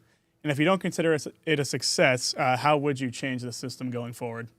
The late models have too many off weeks, I think. Yeah, I'd rather have Diego mention that because he's actually in it, but I was that's surprised that they didn't add them to the schedule this week. It's hard to add people to the schedule if people have made plans. Yes. Yep. That's Which true. at this Right? point you probably have. But I mean, if you went back and you could say, okay, let's replay the schedule right now. I know last year the late models didn't have enough cars, and everybody bitched that maybe they need more, less races. Right? Everybody was for that. Now you look at the street stocks. There's less street stocks than there are late models. Yeah. The late models have had, between the rainouts, they just happened to fall this year, where you would race 1 week, have 2 weeks off, race 1 week, have another 2 weeks off. Yeah. Right? I think in the last month and a half, we ran maybe one race. That's crazy. You were scheduled to only run one of the previous 4 weeks, and that 1 week got rained out, right? Yep. Yeah. So you haven't raced in a month. About a month. Wow. Right. And the mini stocks, this is their second straight week off, I think, or they had 2 straight weeks off. I'm not sure. Yeah, but I'd have to look. I'm not sure. I know teams like having one off week per month, but yeah, the late models have had a lot, and that's supposed to be your premier fender division. Right. Right. And then, but then the Crown the Vics mini are stocks there are going 50 laps this week. Yeah. Yes. Oh, I'm not sure if they've had the last 2 weeks off then. But that might be but what it the is. Crown Vics have been there every week, just about. Yep. Yeah. Right. Well, I mean, it's tough. You send your schedule out at the beginning of the year, and the teams go, all right, this is my schedule. Like, I'm going to plan my life and weekends around this. I mean, you want to say, oh, they rained out, let's add them on another week, but you don't want to get in the habit of just throwing on races willy-nilly, especially with, the points battles and all that going on. It's like when Stafford had those rainouts, people asked, would they add a race for the off week before the fall final? It's like, no, it's way too late to add a race. Yeah, definitely. Yeah. Way too late. What I'm going to say is I was even for a lighter schedule. That's only because I'm getting older. Emma had said to me today, Dad, can we run the SK Light this weekend? Because there's no race. You're itching to do something, right? She's itching to do something. Yeah. And I'm like, Emma, the SK Lights are off too. Right? So They did go green to checker, though, last week. Yeah. So, it's when you looked at the schedule originally, you were thinking, it's going to be a nice little change for me. The young bucks and the young drivers, they want to race every weekend. Yep. So we missed 1 week. I think this year we may only run 9 races the whole year. Yeah, that's rough. That's low. For That's us, I low. think the division may be 10, but 9 races for us the whole year. That's not enough. Yeah, there's only next week or a week from Saturday and then the finale. Right. Yeah, 12 events, that's a low amount for a full season of weekly racing. Right. I So mean, it's approaching like, go ahead, Sid. I was just going to say, I think the answer to the question is no. Was it working out? I mean, they don't have a choice because they have 79 divisions on Saturday, so they have to have weeks off. Yeah, you can't have them all run. But I mean, to me, it's a self-inflicted problem because Right. this is what happens when you have too many divisions. If you consolidate the divisions, Yeah. you run them all. But we're not going to go there. Yep. No, we've gone there. You already almost- did. Almost every Yeah. week. Yeah. Thank you, Sid. Success. Thank you very much. There you go. All right, similar vein, different track. By next week's Thompson Fall Dash for Cash, there will have been 6 weeks, just about, since the last event, and a little under a month till the World Series. Are these gaps in the schedule going to hurt the World Series car count even further, or is this sort of just negligible for those guys who are sort of used to this really spaced out schedule at this point? I think regardless, people still look forward to the World Series. I feel like it's not what it used to be, though. It definitely is not It what it used to isn't. be, Yeah. but it's still nice.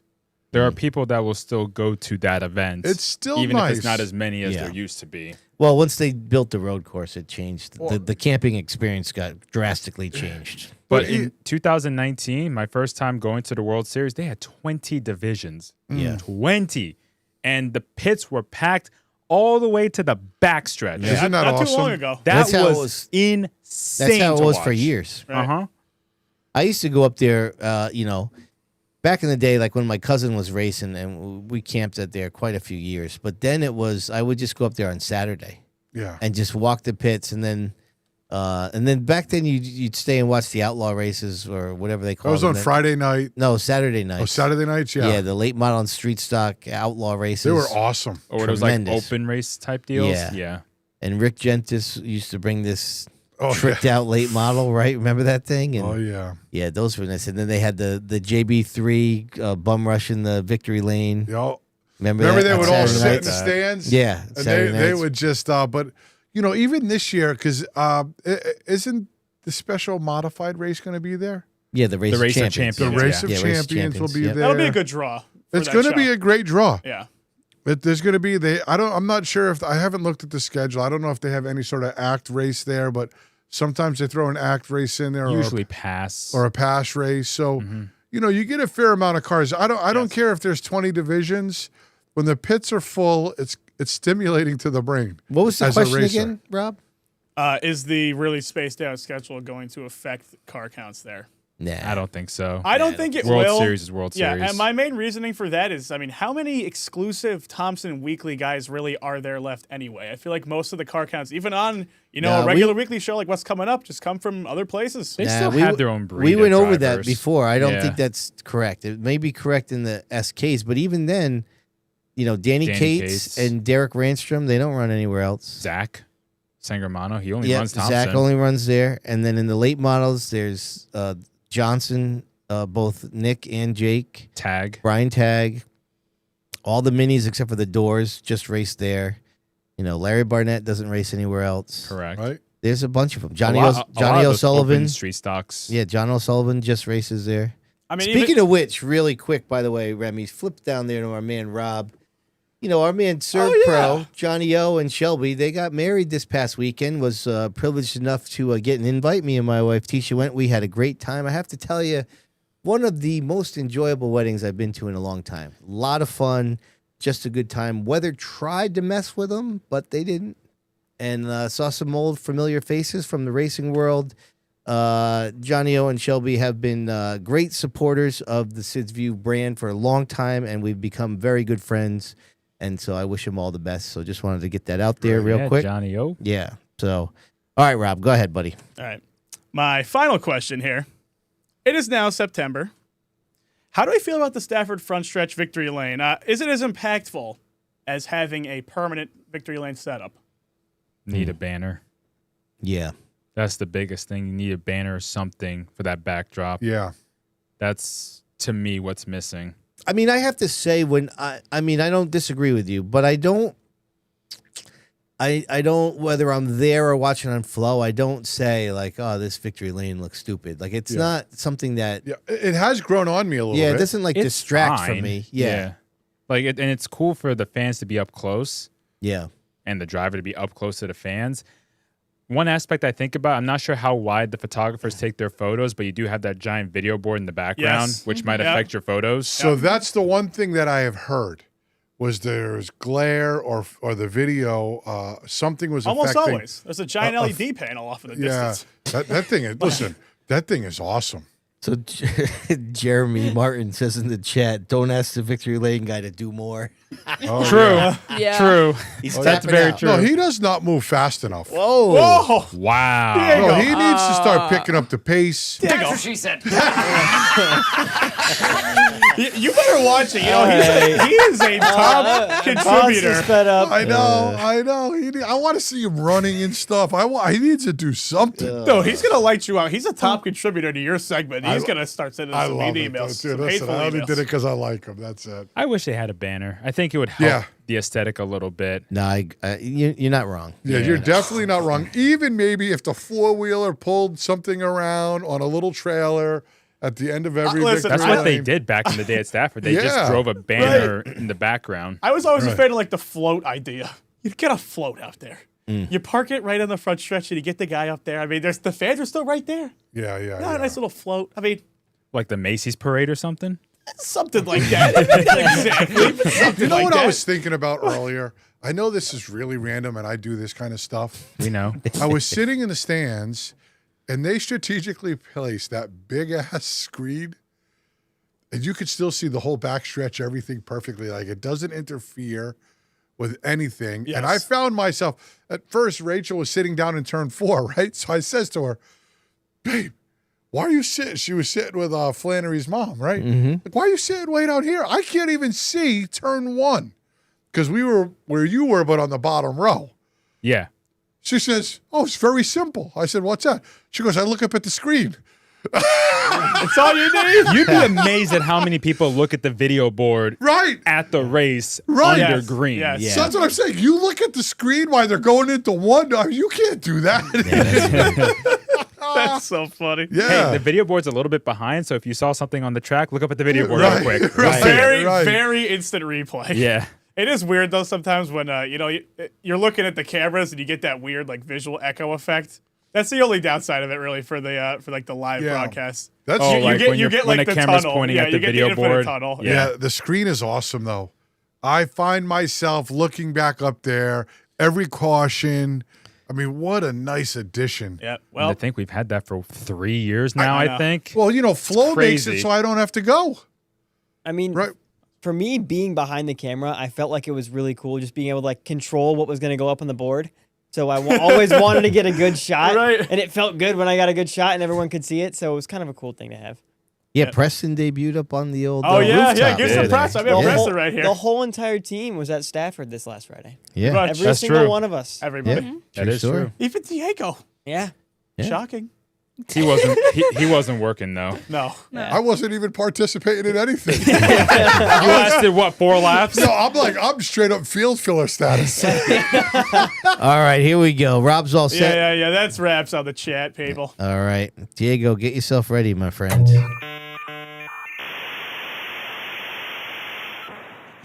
What's your record for consecutive questions asked? All right. Another episode here of Ed Marcel Firewood and Land Clearing for viewer mail. Mm-hmm. We're ready to go.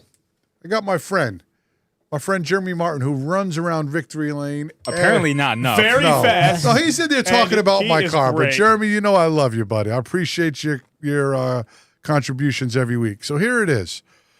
Diego, I think your interview at Stafford was missing something. Yes, was a crappy ending to your race, but you didn't mention the podcast. Yeah, what I the also hell? noticed that. I know. I'm so sorry. I was whatever. You don't look very Maybe sorry. why? Because I'm missing the Sid's View podcast on the hood. So next time Yeah. we're gonna do that. It better be big. Okay. All right. So in all seriousness, Next time you get interviewed in the infield early in the race. he's taking. No, just ask. No, take it easy. I just Take want some it easy. clarity. Okay. Is this situation with the Waterford street stock competitors invading Stafford an issue, or is it just people making drama? Ooh, I like that. I meant to hit this. Hey, I mean, it is entertaining. Yeah. Oh, that's funny. All right, the Waterford guys have done well. Does that say something about racing at the bowl, or was the street stock division just not enough contact before? Either way, the racing is great, and I agree with him. It's been a lot of fun watching the streeters, hence why the reason me and Sean came up to join the fun. What do you guys think? I'm curious to see what your guys' opinion last are. point, it's 100% the most chaotic division every week. I mean, there's always something to look at. There's almost too much to look at Is times. there? I would say so. In regards to the rivalry, I feel like the Stafford guys take it a little bit more to heart than the Speedbowl guys. I feel like with the Speedbowl guys, whenever it comes up, it's a little bit more tongue-in-cheek. Maybe. That's just my perspective. I feel like they rebel in it a little bit. Let's be honest. Let's call it like it is. I was just doing some math here, okay? Okay. You'd say Brent Gleason's a Thompson guy, right? I don't know. Yeah, he is. Yes. Oh, for sure, yeah. So he's got 2 wins. The Speedbowl guys have 7 wins. The Stafford regulars have 5 wins. So throw that out there for what it is. I love it. I think I've said this before. You know, I don't like to hear about the fisticuffs and the throwdown in the pits afterwards. That's a little excessive. Too much. But you know, this is just another version of a rivalry that I think it's great. Right. Do you guys think there's a rivalry between them? Honestly, it does seem somewhat like that. I think the Stafford drivers are not fans of how the Waterford drivers have been racing them, because the street stocks of Stafford are not as physical as the Waterford street stocks. Hence to what Jeremy said. Right. So it's a different, I don't want to say different level of etiquette. It's just they don't race as physical as guys like Plemons or Sean. PJ's not really that physical though, but a lot of those Waterford guys. He will if he has to. He muscles his way too. He and Plemons were going at it on Friday. But I still don't. I mean, that may be accurate to this year, but I still don't agree that they don't race that way. They raced Travis Haidar last year. And they were brutal to him. Ridiculously aggressive. Oh, yeah. So, maybe there's just more of it. Like maybe we're just noticing it, more cars on track, and it's happening at the same rate, so there's more instances. And it's also different when it's an us versus them mentality compared to one of us facing another one of us. It's an interesting lens to view the series from. I feel like it has become like almost like a civil war, some kind of an overarching. I'm just concerned that I don't want it to get out of hand. That's my worry. Right, like so far, it's okay. Yeah. Well, no. Last week didn't end too well in the pits, but and that's what I'm saying. Yeah, like that's you don't the want, out of hand especially part. when there's a championship now on the line, and it is between a Stafford guy and a Waterford guy. I just don't want it to get out of hand where it really has serious ramifications. Scott brings up a great point, and let's just answer this. Who are you considered Stafford guys? So you're thinking like the ones who've been weekly there for the last couple of years. Yeah, so Travis Downey, Tyler Trott, Willett, all these guys. Jason Raymond, Gavin Corda. Yeah. All these guys that regularly run there. Yes. Yeah. So I got a question for you, because I think there's some bad boys in this. They call it strictly stock, street stocks. What are they called? At Stafford, they're street stocks. Okay, so there's some. There's some. I always call them strictly stocks. Limited sportsmen. But there is some bad boys in the street stock divisions that are Stafford guys, and I don't think I have to say any names, but they say names. What happens? What happens when guys? Do they think different? Let's say Al Stone rolls in next week with a car. Do they look at him and be like, "Oh, these guys want war," or do they invite him in?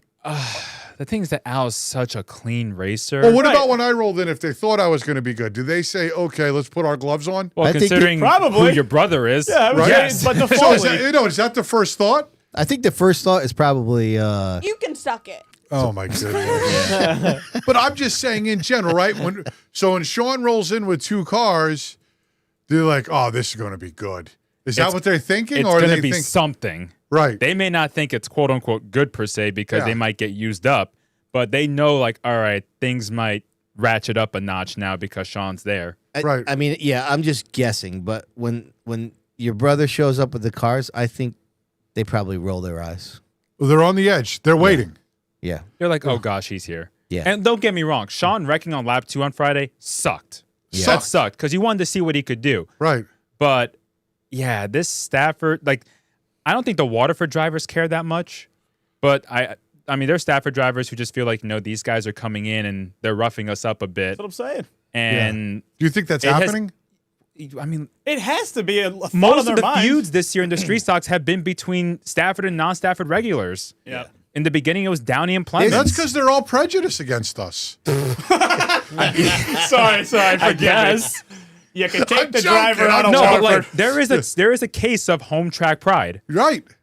I know, like when Ted Christopher started racing at Waterford more often, like in the Mystique days, people were like, what's he doing here? Because he wasn't a Waterford guy anymore. Like there is an aspect of like invaders coming in to our ground. It may not be as prominent as it once was, but it's still there. So they want to defend their territory. Listen, I enjoy stories, right? And it builds up. It builds up character for the division. It's a good story. Right. It's especially when it's the one on the bottom of the totem pole. There's this much drama going on. Back. It's great. It's back to like, damn, we got to go up again and watch. Yeah. Right. We want to go watch the street stocks. This is going to be fun. So that's great for Stafford. And I know I always say they've done such a great job, but they've done a great job of keeping the same rules, keeping the divisions healthy. It's still a street stock. It's a great division, man. It's a great division. I just don't want it to get bad. That's my concern. Yep. Patience can only last so long before it gets out of hand again. Just a real quick update there. 73% of the votes are in. 68% for Steven Chapman. 32% for Alex Pearl. Modified hard hit of the week. Yeah. All right, we're going to move on. All right, guys? Great discussion there, though. All right, then. Do you feel racetracks should be laid back in tech, or do you feel the tracks should be very strict on tech? Look at Bowman Gray as an example. Numerous cars refused tech after running all season for points. Do you think the rules should be more specific for divisions? Some rule books, there's a lot of gray areas. I don't know if I believe that. Maybe there is. Should tracks go to one set of gears, one shocks, one ball joints, and et cetera, and just leave the drivers, in the cars? So I don't know. This has always been a tough question in racing. Yeah. Sean shows up. I'm just using my brother. What has he got? A big block in the thing, right? He's got the wagon motor. Hell yeah. You know what I mean? That's evident. It can't be that, hey, they got to go to set up and the guy can wheel. It's got to be something. Right. Yeah. Right? I'm going to say this. A lot of people disliked Mark St. Hilaire. I'm a Waterford Speedbowl guy. You guys know that. Mark St. Hilaire put the fear in you to do the right thing. I don't care if he's checking tie rod lengths. I don't know if everybody shares that same opinion of him as you do. No, that's what I'm saying. I do. Yeah. That's how I felt. When Dave LaRose, Ernie's father, was my tech inspector during the street stocks. Yep. Every time me and Sean went to tech, I'm like, oh my goodness, what's going to happen here? I know my car is pretty much legal. There may be some things in the gray area, but it put the fear in me to do the right thing. Okay, but hold on a second. That's a little bit different, though. You're talking about the credibility of the race director. This question is about the rules itself, right? Am I getting it right? Yes. It's basically asking if the rules need to be simple, like dumbed down and simplified? Yeah, I guess so. I don't think you can do that in today's day. How do you do that? No, you can't. Yeah. There's no way. There's too much money involved. You can't. And people are way too smart.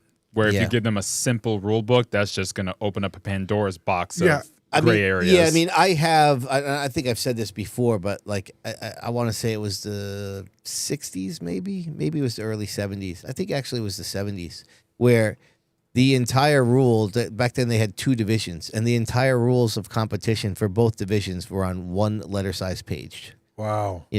But again, back then there was no tire rules.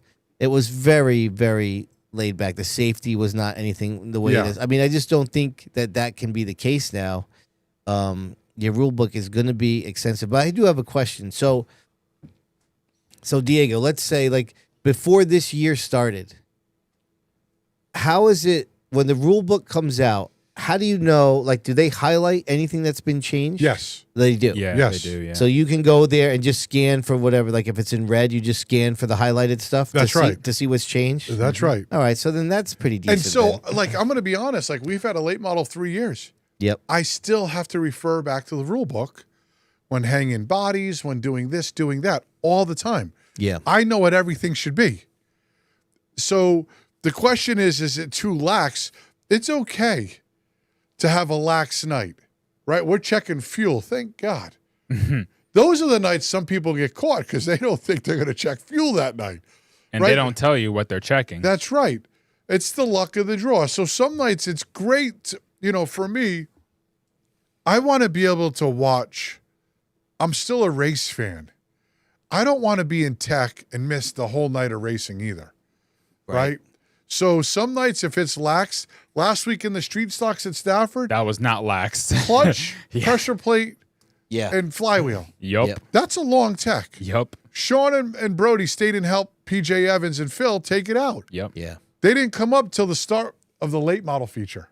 Wow. Which is the last one. The street stocks were first. They missed all of it. Yeah, that's crazy. Some nights are like that. It's just the luck of the draw. Sean said, thank God I wrecked tonight because I didn't want to sit under there and work all freaking night and pull the tranny and everything because that sucks. You have to do that, though. I mean, you have to. Yeah, there has to be. Even to have some what if Phil said, yeah, I'm not going to go to tech? I mean, you almost look like a chump then. Yeah. And right? You're going to get DQ'd. Exactly. And you're going to get DQ'd. You got to do it. Yeah. Especially if you know it's legal.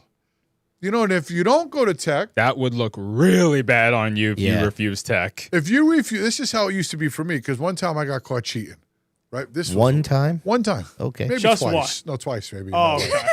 But back in the day, they had a mini stock race. Bruce Thomas will debate this. He said, I had never had a mini stock win, but I did. I knew I had a cheater motor. Because the reason is, here's the thing, right? Big motor. I didn't know if I could drive or not. Back then, there was like 30 mini stocks. So we go to put this illegal head on, and the head bolts don't even bolt down. It's cut down so much. So we go into tech. They want to see the head. Go figure. Oh, my God. I'm like, I'm not doing that. I'm going to take the win away. I do know one thing. I could win with a fast car. At least you have that. That's going to inspire something. The next in you, week, right? though, here's what my point is. The next week, they wouldn't let me race until I pulled the head. I had to get there early, pull the head. They ceased the head, and then I bolted it back on. Okay, you can go race tonight. So if you refuse tech, there's got to be some ramification like that. Who stops you from showing up next week with the same illegal part? Yeah, true story. That's true. Yeah. That's a right? good point. Yep. Okay. Sorry. Wait. I'm moving on. You ready? Before Yes. you do your last question, can I just say something real quick? Of course you can. Well, you didn't even have a choice anyway, but Wow. Wait, hold have- on. Why is Remy always so mean to me? It's getting worse, I swear. Man. it's out of love. Anyway, if you guys want to send us questions, please send it to sidviewpodcast@gmail.com. All right? Thank you. Appreciate it. Back to you, Diego. I freaking love Remy. All right, I got two more for you guys. All right, real quick. Yeah, go. Hold on. Let me get this stupid graphic off. Okay, go ahead. All right, the next one is from my good friend Peter Pollard. Oh, Big Pete. But I do yes. appreciate Pete because he watches every week. I think he watches the next morning, like a lot of people do. But I do appreciate his involvement in this segment. So, okay, after listening to last week's comments about Super X on Saturday to Street Stocks, Here we go. I'll put a challenge up. If we could get tires, we will run our Super X with the Street Stocks on Saturday on finale weekend. No changes, just their tires. Let's see the results between both. Then he asked for a tire sponsor for the challenge, but that's not probably going to happen. But I don't think because tires are so expensive. Yeah. Especially for an experiment. What do you think would happen? I think they would get smoked. Yeah. Well, I think they all know that. But I would like to see him step up. And this is nothing. Like, they don't have the car that the 12 has, that Ike has. Those guys' cars are nice and fast and badass. And it's not even the same class of car at this point. But Ben, do I think Ben can drive with them with an equal car all day? But they're not equal. But they're not equal. They're not equal. But Ben could run with those guys if he had an equal car. All right, listen, public service announcement. Kenny, chill in the chat. Oh, my goodness. He's writing like one word at a time. Jeez. Pete. Hi, send, how, send, are, Kenny, send, you you. gotta let people all enjoy the chat. He's dude. taking all the XP. I look at mine. I got 0 XP You right here. can't flood it with one word text constantly. I do love Kenny, though. Oh, yeah. All right, let's go. Let's keep it moving here. The show's getting longer. Sorry, all right, Diego. let's go. Yes, please take control of this This show. is this is the last one, okay? Yes, sir. And this is an anonymous one. All right, here we go. After attending last Friday's race at Stafford and walking around the pits talking to drivers, owners, and crew members, I feel there is a decent amount of tension and these teams are not happy with Stafford's officiating. Many drivers and owners had mentioned how the track is not following through with enforcement of the rules. This includes on track and in tech. Many people have stated that the track does not tech well and they need to drop the hammer and pull and inspect better stuff better, not just easy stuff that you know will pass. Some stated that the aggression on the track is not being addressed, and that has them wondering if they will even return next season. This year, a few streeters have sold their cars because of this, or have stated that they will not come back because the track is not enforcing the rules they have. So with what I have stated, what is your opinion on these issues? Well, there's a lot of speculation there. I mean, I'm not calling the person who sent the email a liar, but I can't speak to stuff that I'm not privy to.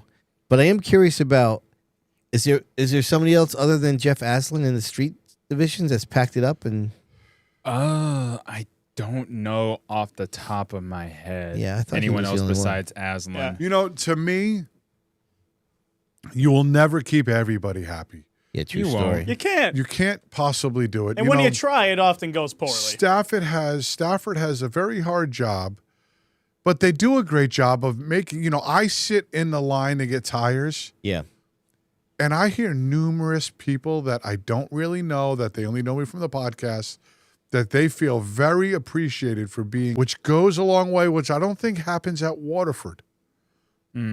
These guys that are leaving, they're leaving because they're pissed off. They're not running good. They're using excuses why things are not happening their way, Yeah. right? Not everybody can be happy. But Stafford does a great job. You just, what I'm going to say is you just need to put your head down and just work on your car and come back harder, right? Things will turn around. That's how I look at it. If you sit and bitch and complain and cry and whine, I'm not coming back, Stafford sucks. Well, hey, newsflash, is probably the best short track run, track in the country besides maybe Thunder Road and a few of these other places. I think Ted Christopher has the record for the most time saying he was never going to go Never back. coming to back. Right. And then he comes Also back. the most Right. wins. Right. Very coincidental. There's a few races that I think your point's well taken. Like, you're not going to make everybody happy, but I also think that it's interesting to hear that as many good things that we hear about Stafford, that there is Gripes. not all competitors are happy or seemingly think that it's worth praise every weekend, and that's we've talked about how there's the car count's way down from last year in the SK lights, and so there's there's things there, but overall, first of all, like you said, if you do have the issues, I would like to see if there is, for any of those competitors that are apparently griping, like, have they reached out to the roots? Have they tried to address the problems? I mean, if you just have issues, interesting. I'd be interested to right? know. Like, if you're just having issues but you're not going to the source to try to get them rectified, then are you really helping the solution? Right. You know what I mean? So I'd be interested to know if they've actually reached out and tried to make things better, or at least try to get an explanation for what is bothering them.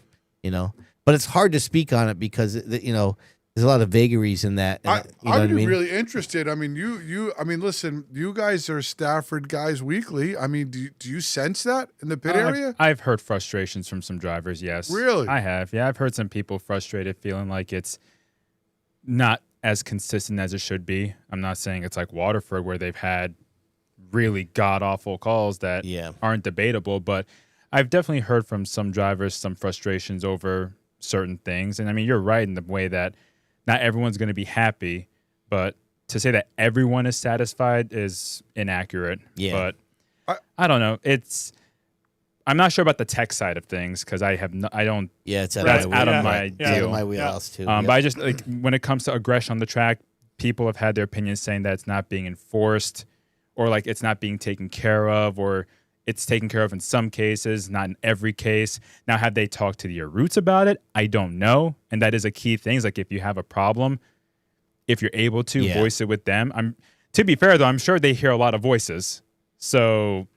Yeah, I mean, we can, as you know, we can clearly see that. I mean, Jeff Aslan was a perfect example of somebody who was completely frustrated and felt like calls were not being made that was going to stymie what was happening. And I feel like maybe even the fisticuffs that happened in the street stock pits, might have been a result of kind of the same thing. You know, the thing is, sorry, I don't mean to cut you off, That's but okay. I think Dave Arute, for one, I know it's race day, but he's usually pretty approachable. Yeah. And I think Paul is too. Like when I'm getting tires, like they're always willing to chat with before you. and after. Yeah, no, I would say they're approachable. Yeah. You know what I mean? So like if you have a problem and you don't like the way things are done, I mean, like you legitimately should bring something up. Yeah. I'm sure they wouldn't just shun you away like you're a nobody. I'm sure they value every customer. Yeah. Right? They're not going to say, "Hey, get the hell out of here. I don't give a shit what you say." Excuse my language. They're going to listen. You know, and so that's And if it's not in person, they'll get a text during the week. right. Yep. Yeah. You know, that's the point. Like if you're not going to go address the situation, then what are you complaining about? Mm-hmm. Right? There's one other thing that I think's happening that may be causing this. Go. There's been a little turnover at the top the last couple of years, you know, with Fox and people, the kind of, you know, is this a second year for the race director? No, it's the first. The first. No. Not for the Stafford the race director? Yeah. No, he's been there. He's been the lead race director for 3 years. Oh, he has. Who? Chris? Oh, I thought it was. Well, no, he's talking about without Fox there. Yeah. Well, Fox was not the race director. Yeah, but he was enforcing rules and putting the hammer down. Yeah, he was down low, Yeah, but like like that. the actual penalties and such were made at race control, and they're not in their first year of doing it. Oh, they're not. Because I thought there was a little. So I don't know this for No. sure. I thought there was. Scombato's been there for several years. Yeah, Okay. and he's been the lead guy for 3 seasons now, I think. Yeah, because I don't agree. I mean, I don't disagree that some calls have been a little sometimes, but it's humans making decisions. This guy's down a lap. How come this guy didn't go down a lap? Type stuff. You know, but that's not. It's so hard to police that stuff. But Like one example, I will say, like the limited late models. I love that division, how it's grown. We saw somebody get right hooked last Friday. it's been happening regular. And that's the 3rd time this year someone has been right hooked. And you can make an argument that a right hook has been attempted 4 times in that division. So it's like, okay, this is getting out of hand, especially for a division that Stafford has worked tirelessly to grow for the last 6 years to where it is now. It's like some of these drivers need to tone it down. And if they can't tone it down themselves, then the higher ups might have to tone it down for them. Right. Maybe a conversation with the race division that's having a problem, a private one, or an individual talk to some of these drivers. Say, hey, listen, I love you being here, but this can't continue on weekly, right? And give them that respect and give them the chance to correct their behavior if it's the ones that you think are doing it. Yeah. Right? Like Terrio got parked last week for right hooking Winter. That is the rightful penalty. Right. It's like, I like that. Like, let's keep doing that. All right. That will end this segment of viewer mail. Thanks to Ed Marcel, Land Clearing, Firewood and Land Clearing. So thank you guys. So sorry for butchering your name. You're a sweetheart. I appreciate your support all year.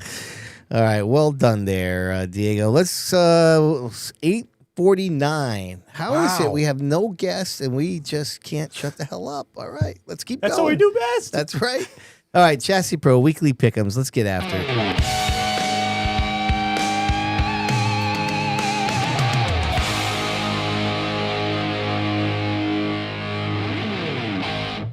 Well, not a lot happened here. A lot of rainouts. But Fro still got one. Big win. Fro got one. Now, if you're wondering why did he get it right and George Brissett was in the hot seat got it wrong, because you can't pick Travis Hydar if you're in the hot seat because he's already been picked 3 times. Oh.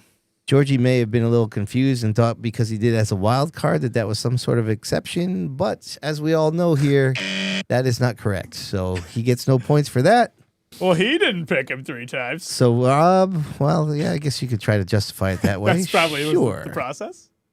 So our man Preston is going to sit in and do the picks on the old hot seat here as we are without a guest. And yeah, so there's not much else to look at there. So the order will be Rob, Preston, myself, Remy, and then our man Diego. All right. You guys love it. Rob, I mean, we kind of do. It is comical. It really is at this point. go for it, Chief. Alrighty. So, I will be rolling over my picks from Seekonk and Waterford 2 this week. So, that's Plemons and Rose, Waterford, Seekonk, respectively. Got it. My touring pick has been replaced with Raphael Lassard in the Act series here. Oh, Chalk City. All right. Damn right. It's worked so far. Tyler Chapman in the SKs at Stafford. And the Crown Vic to chalk it all off. I got Jack Emerson. Wow. To chalk it all off. I'm next to the board. Who said it last week? Chalk Empire? I was like, let's roll with that. That was me. Yeah. That was good. All right, Preston, what do you got? Okay, in the street stocks at Stafford, we got PJ Evans. That's his boy. Yep, Waterford Speedbowl in the trucks, Ryan Lynham. Seekonk Speedway in the legend cars, Jacob Rowdy Burns. All right. And the NASCAR Wheel and Modified Tour, I chose Austin Beers. There's one reason for this. And that was because I was pulling cards this weekend, racing cards, because I found some and I wanted to buy them while I was out shopping. So I bought them, and you know whose face popped out at me? Austin Beers. I pulled an Austin Beers card, 2 of them. Ultra rare. So I went and said, you know what, we're doing Austin Beers. And then for my wild card and the legend cars at Waterford on Wednesdays, Jacob Rowdy Burns. All right. Well done. Who was your truck pick? Yeah, the truck Ryan pick's Lynham. tough. Yeah. Pretty sure he sold that truck. Oh, God, there it is. Yep. After his little tech debacle, I stopped picking him. Card laid, card played. Yeah, That's I how know, we roll. I can't go back. Damn. Oh, I was contemplating. All right. You ready? There it is. SKs. Going with Pulio. For which race? 40 lapper or TC13? Oh, the 40 I didn't lapper. specify that either, but the 40 lap is Okay. the obvious Yeah, pick. this- What the hell? Or just triple Remy- I check? ain't playing no games. I'm just making Oh, sure. the sheriff is in town. Only Yeah. you, Remy, would contemplate picking the 13 lapper. She may even do it. She might. Tune in. Give me my man RC3 in the minis at the bowl. Sticking with Adam Petty in the sportsman. Jeffrey Battle again in the New England Supermods. He's been good to me. They're at Star. And then I'm going with your boy, Castro Pollard, Super X, tomorrow. Giddy up. Reminator, Okay. let's see how many picks that you did that other people already said. So I'm staying with my 2 picks from last week for Waterford, Street Stocks, Chima. And then Diego, Bonssa just crushed the mic over there. With my bone. Ow. and then Seekonk, Sportsman, Adapetty. Touring, Pro 4, Doug Missouri Jr. Okay. That's good. And then Waterford for my wild card, Mini Stocks, and Ray Christian. Another repeat. So Terrible. mind your business. So This podcast. because y'all think I'm gonna be crazy because I'm doing it, fine, I'll do it. So we Stafford, think you're going to be crazy. SK, I'll go with a 13 lapper, Max Zackham. Oh, All right, I like it. I like it now. Wow. That's going to be tough Attack because, him. Because, the handicap's against him. Yeah, Big time. So he has to get was it top 13? Top 13. He gets in the top 13 and then maybe wins the race. Maybe. He's Who in knows? chat. Who Max, knows? do you Who feel knows? good now? Oh, the certainty on your face is just worrying. Diego, Are clearly you can do better than those picks. the trucks gonna pick running the this 13. weekend? That's for you to figure out. That's concerning. I'm not answering. Me neither. You really think we would answer that question to you? Are they? They are. You know why? Why? Because they were off last week. I mean, Doesn't mean Okay. anything. Are you ready? everybody was. It rained out. He's getting serious. Stafford, Look at will you his stop with the serious damn face. laughing? I know. and What reading, is Remy? that What noise, the freaking Remy? hell? Cut it out. All right, can't even Stafford. impersonate. I'm going Stafford SK Light Yeah. back to back. Hovey. Javi. Oh boy. Okay. Speedbowl trucks. You ready for this one? The real deal. Charles Beal goes back to back. Mm-hmm. Pro Stocks, Street Stocks, Pro Stocks, Seekonk, Dave Darling. Okay. Okay. Not bad. Touring Series, MRS, John McKennedy, up at Star. You know he's running that race? He always runs Star. He's great at Star. I know that, but you don't know he's running there. Don't tell me what I know and don't know. Okay? Okay. Okay? That was a laugh to laugh at.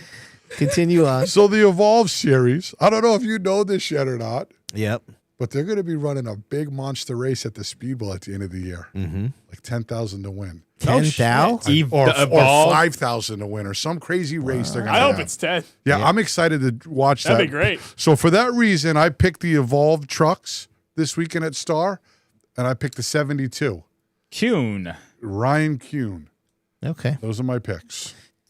Has Diego really not picked Hovey 3 times already? No, I checked it. That- Don't that- worry. That was I his third. checked. That was his third. Oh, no, you guys He's are just- all sweating me. I'm in dead last. Diego, I mean, You're you sweating mess me. something I'm up in- every week. Here's I'm the in- thing. Hovey's racing all 3 tracks, so he could literally pick Hovey 9 times this season. Come on, Yeah. don't do that. We to all me. know this, Bonsa. What do you think? Fro, you're all up in my butt about this. I'm in dead last. I'm in the basement. Easy. And Yeah. you're worried about what I'm doing?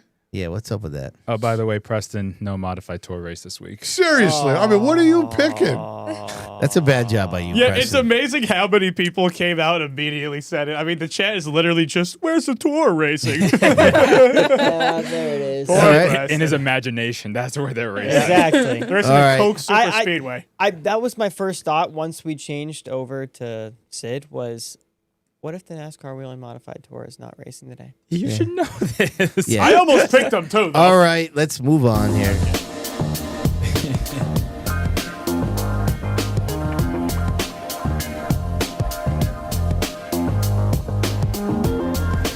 All right, big thanks to Riley Generators. You know, in a couple days, it is the 24th anniversary of 9/11. Jeez. Wow. And Crazy.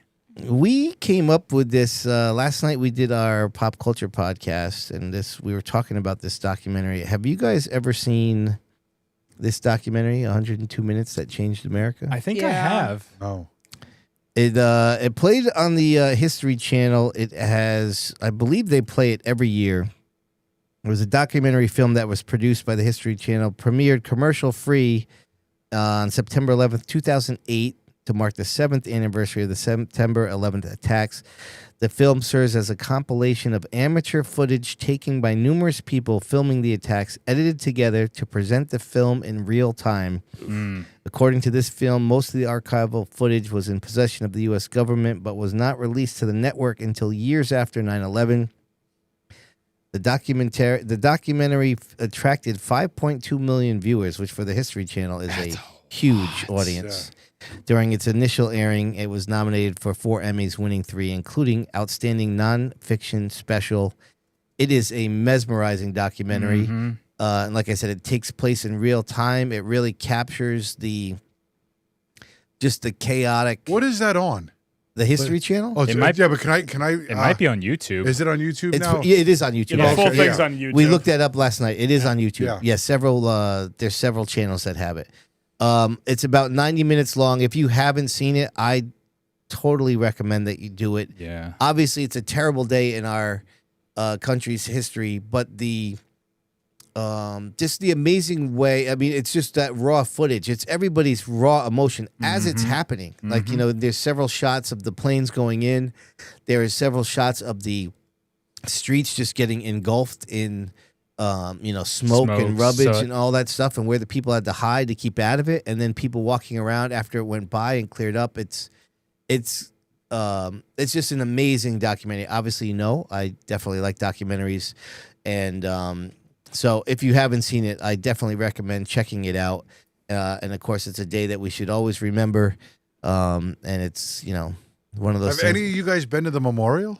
Have you gone into the thing down where they have the fire truck and I have everything? not gone. No, I into haven't it. gotten. Yeah. No, I've seen Yeah. the waterfall. Oh and no, such. you Same. go into the thing and then there's a private room you can go into, and there's a warning sign before you walk in because there's videos of people jumping. Yeah. There was a lady that stood up there and the wind blew her dress up and she put her dress down and stepped off. Can you imagine? Wow. Yeah.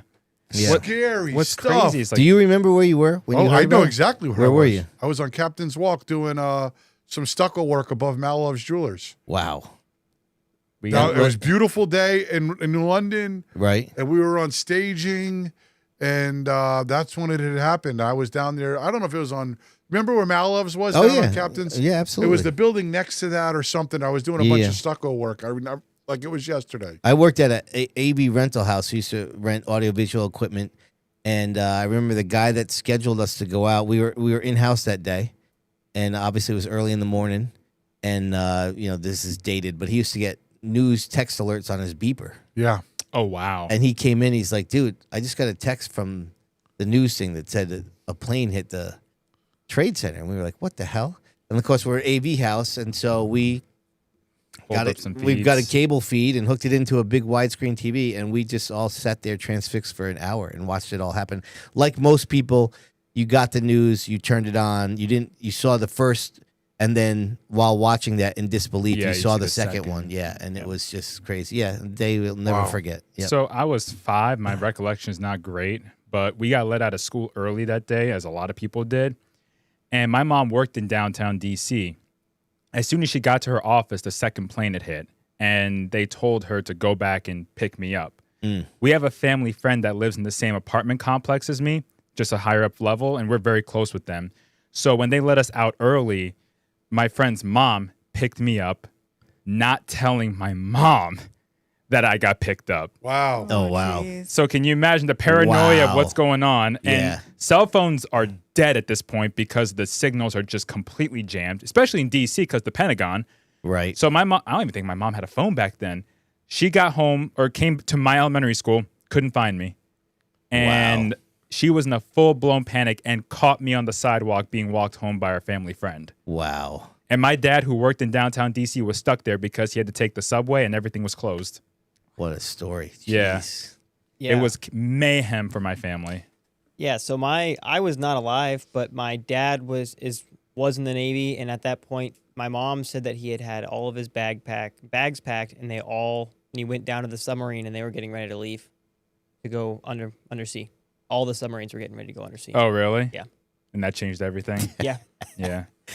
Farlino makes a good point. He's like, about 90 minutes. I guess you can say it's 102. Duh. That is the title. Guys, did you not compute that? Yeah, shut up. All right. Highly recommend watching that video. Yeah, it's a great documentary. All right, here we go. Myers Creamery. By the way, I stopped at Myers Creamery on the way to Stafford on Friday. Got myself a s'mores sundae. Oh. Listen, the diet's just off. It's just off. I can't. Go ahead. What were you going to Sorry, say? so you know how you guys talk about Myers says like, oh, we have a great car this week, and it usually ends bad. I refuse to talk to him about anything with the car. Yeah. So I walked into his trailer during practice, and one of his crew guys, or it was Adam Gaeta, he's like, I'm your PR person for today. He's not saying a dang word. Yeah, and then that's- in Victory Lane, I went up to him and congratulated Chris. I said, you see what happens when you keep your mouth shut? They laughed. All right, what's on tap here by our friends over at Myers Creamery? Let's check it out. Oh, come on. What happened? That is a full slate. No, hold on a second. Wait a second. We did not do it No, justice. that's What the that's hell? ridiculous. Needs to be doing the right thing. There we go. All right. Now it's all good. It's getting late here. We're post 2 hours, so it's That is a full slate. yeah. Yeah, it is. You think All right. 2 hours is bad today? We're about to go 3 with that. Wednesday. I screwed that up with Wednesday. There's no Bandoleros. There's no Enduros, I don't believe. My bad. Copy and paste error. But they did add the Wednesday for Super X cars and Legend cars. American Vintage Modifieds, too. All right. Thank you, Preston. The Stafford's got the TC shootout. Seaconk's got round 2 for the Fridays, round 1 for Saturday. At the Speedbowl, they got 50 lappers for the Legend cars and the minis. Ooh. Act is at White Mountain. Granite State and R&R is at Speedway 95. And then Star Classic, another... Oh, it's a big one. definitely one of the bigger events in New England.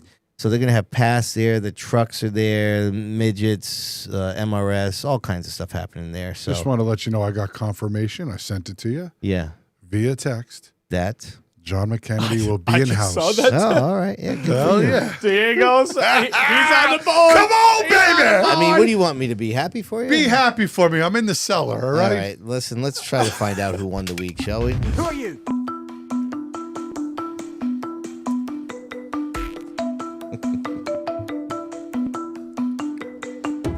Brought to you by Skakin. We hopefully count them right. So many options. Yeah, so what do you say? Mikey Flynn, the aforementioned Chrissy Two Scoops, Yeah.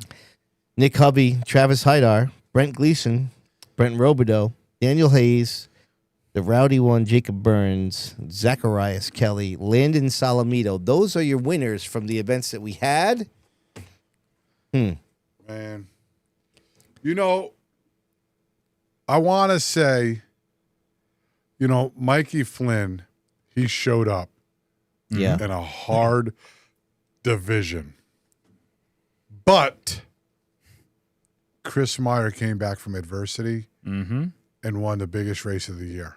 I'm going Chris Meyer. Not You got bad. that, Rob? No, he's No, we got a system here. Oh, You're good. okay. Yep. Okay. All right. Yeah. What do you got there, Bonsa? Chris Meyer, biggest late model event of the year at Stafford. Car was destroyed 2 weeks prior. First race back. Great battle to the finish. Lost the lead, got it back. He has my vote. He was hungry. He was. So was the Reminator? pony. I'm also going with Chris Meyer. Whoa. Preston? I'm joining the bandwagon. Chris Meyer. You guys are lame. I'm going Mikey Flynn. But just to be different? Yeah. He Or wants do to you be think he special. deserved it? He 100% deserved He it. definitely deserved it, too. Yeah. He did. He's good. I mean, love myself Meyer. Glad to see him bounce back. But, Top, he says the Green Bay Packers. yeah, How nobody about cares. how about the Miami Dolphins, baby? Yeah, not them. What about them? Stop. Garbage. Oh. Jeez, it's been brutal. Listen, don't forget, don't go anywhere now. We got to not only announce the winner of the modified hard hit of the week, but we are going to announce our new giveaway that starts next week. And many drivers are going to be eligible. You got to stick around here for a couple minutes, find out who that is. Rob, what do we got over there? You ready for the studio count? Yes. Are we going to cut the votes now? I mean, they still coming in for you? Oh, we just had one. We just had one. Ed might be the last one. All right. Who you see Ed? Oh, yeah, here we go. All right. We're cutting them. And Yep. Ed's several right here. All right. Now, what's the studio count? We got 4 for Chris Meyer, Ooh, God. 1 for Mikey Flynn, and then your vote. I'm Well, probably going Mikey Flynn. All right. Good job by you. What do we got? All right. You guys ready for this one? Ready. It's only 4 names on the list. Okay. Fern Motorsports with 1 vote. Mm-hmm. Green Bay Packers. Bunch of freaking comedians in the house. Yeah. Mikey Flynn with 7 votes. And the winner of this week with 11 votes, Chrissy Two Scoops. All right. That's awesome. Yep. All right. Listen, we didn't, I'll bring Chris some Sid's View podcast gear next time I see him, possibly Friday. We didn't play this earlier. This is a bad job by me. Say goodbye. All right. Last So time you'll see it. Yep. The final tally, Steven Chapman with 66% of the vote. He beats Alexander Pearl. Our last 2 nominees. There's our man Chapman. That picture of him giving a little look-see over the damage there after the race. So, Sumner told me he didn't want to win this twice. Oh, gosh, yeah. He got 2 sons that actually won this award. Yeah, that hurts. That's brutal. That hurts. So we're mixing it up, okay? The modified hard hit goes away, and we are going to create what we're calling the back-to-back jackpot. What's that, Diego? I want to know. All right, here's what it is. We're going to give away $1,000. Actually, we're creating a jackpot that's going to have $1,000 in it. Any driver who wins consecutive races in the same division at the same track can win some cash. All drivers who do so will split the jackpot evenly.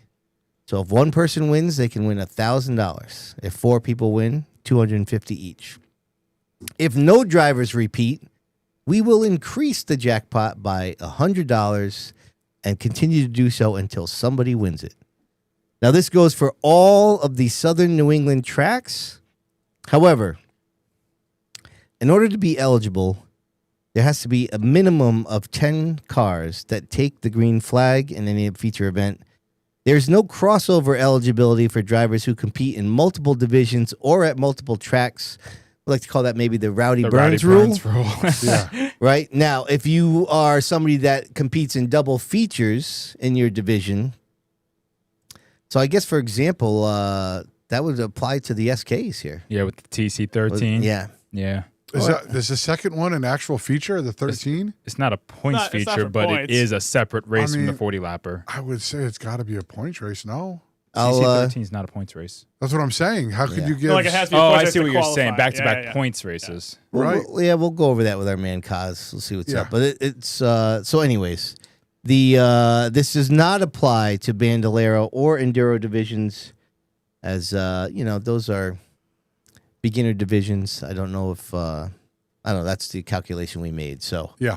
So here's what we did. We had a look-see at who is racing this week, who won races, and that are racing again this week, and that won races in features that had more than 10 cars.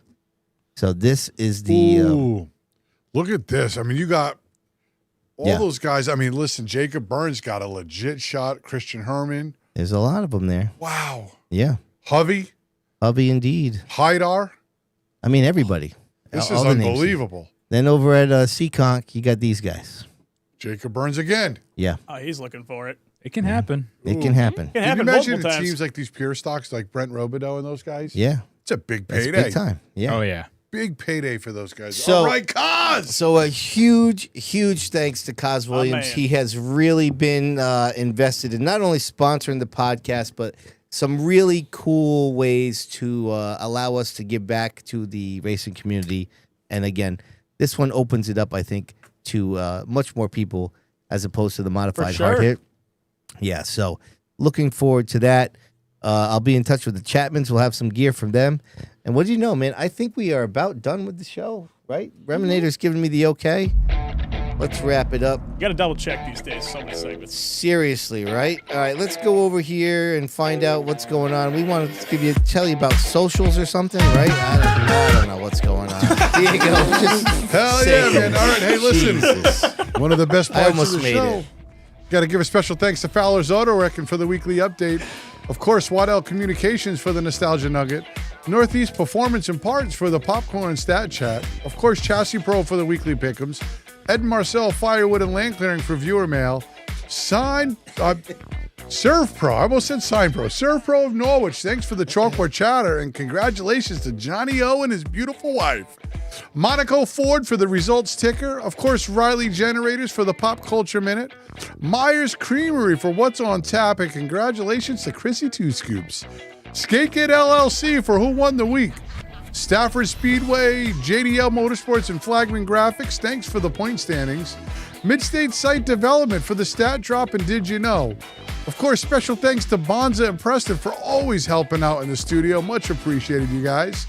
Vault Productions, this nostalgic, cool ass, I'm going to say like a little Fenway studio. This place is awesome, right? And last but not least, all our podcast members. Much appreciation and love for the chat, the numbers over the last 3 or 4 weeks. Keep it going strong. We love bringing it to y'all.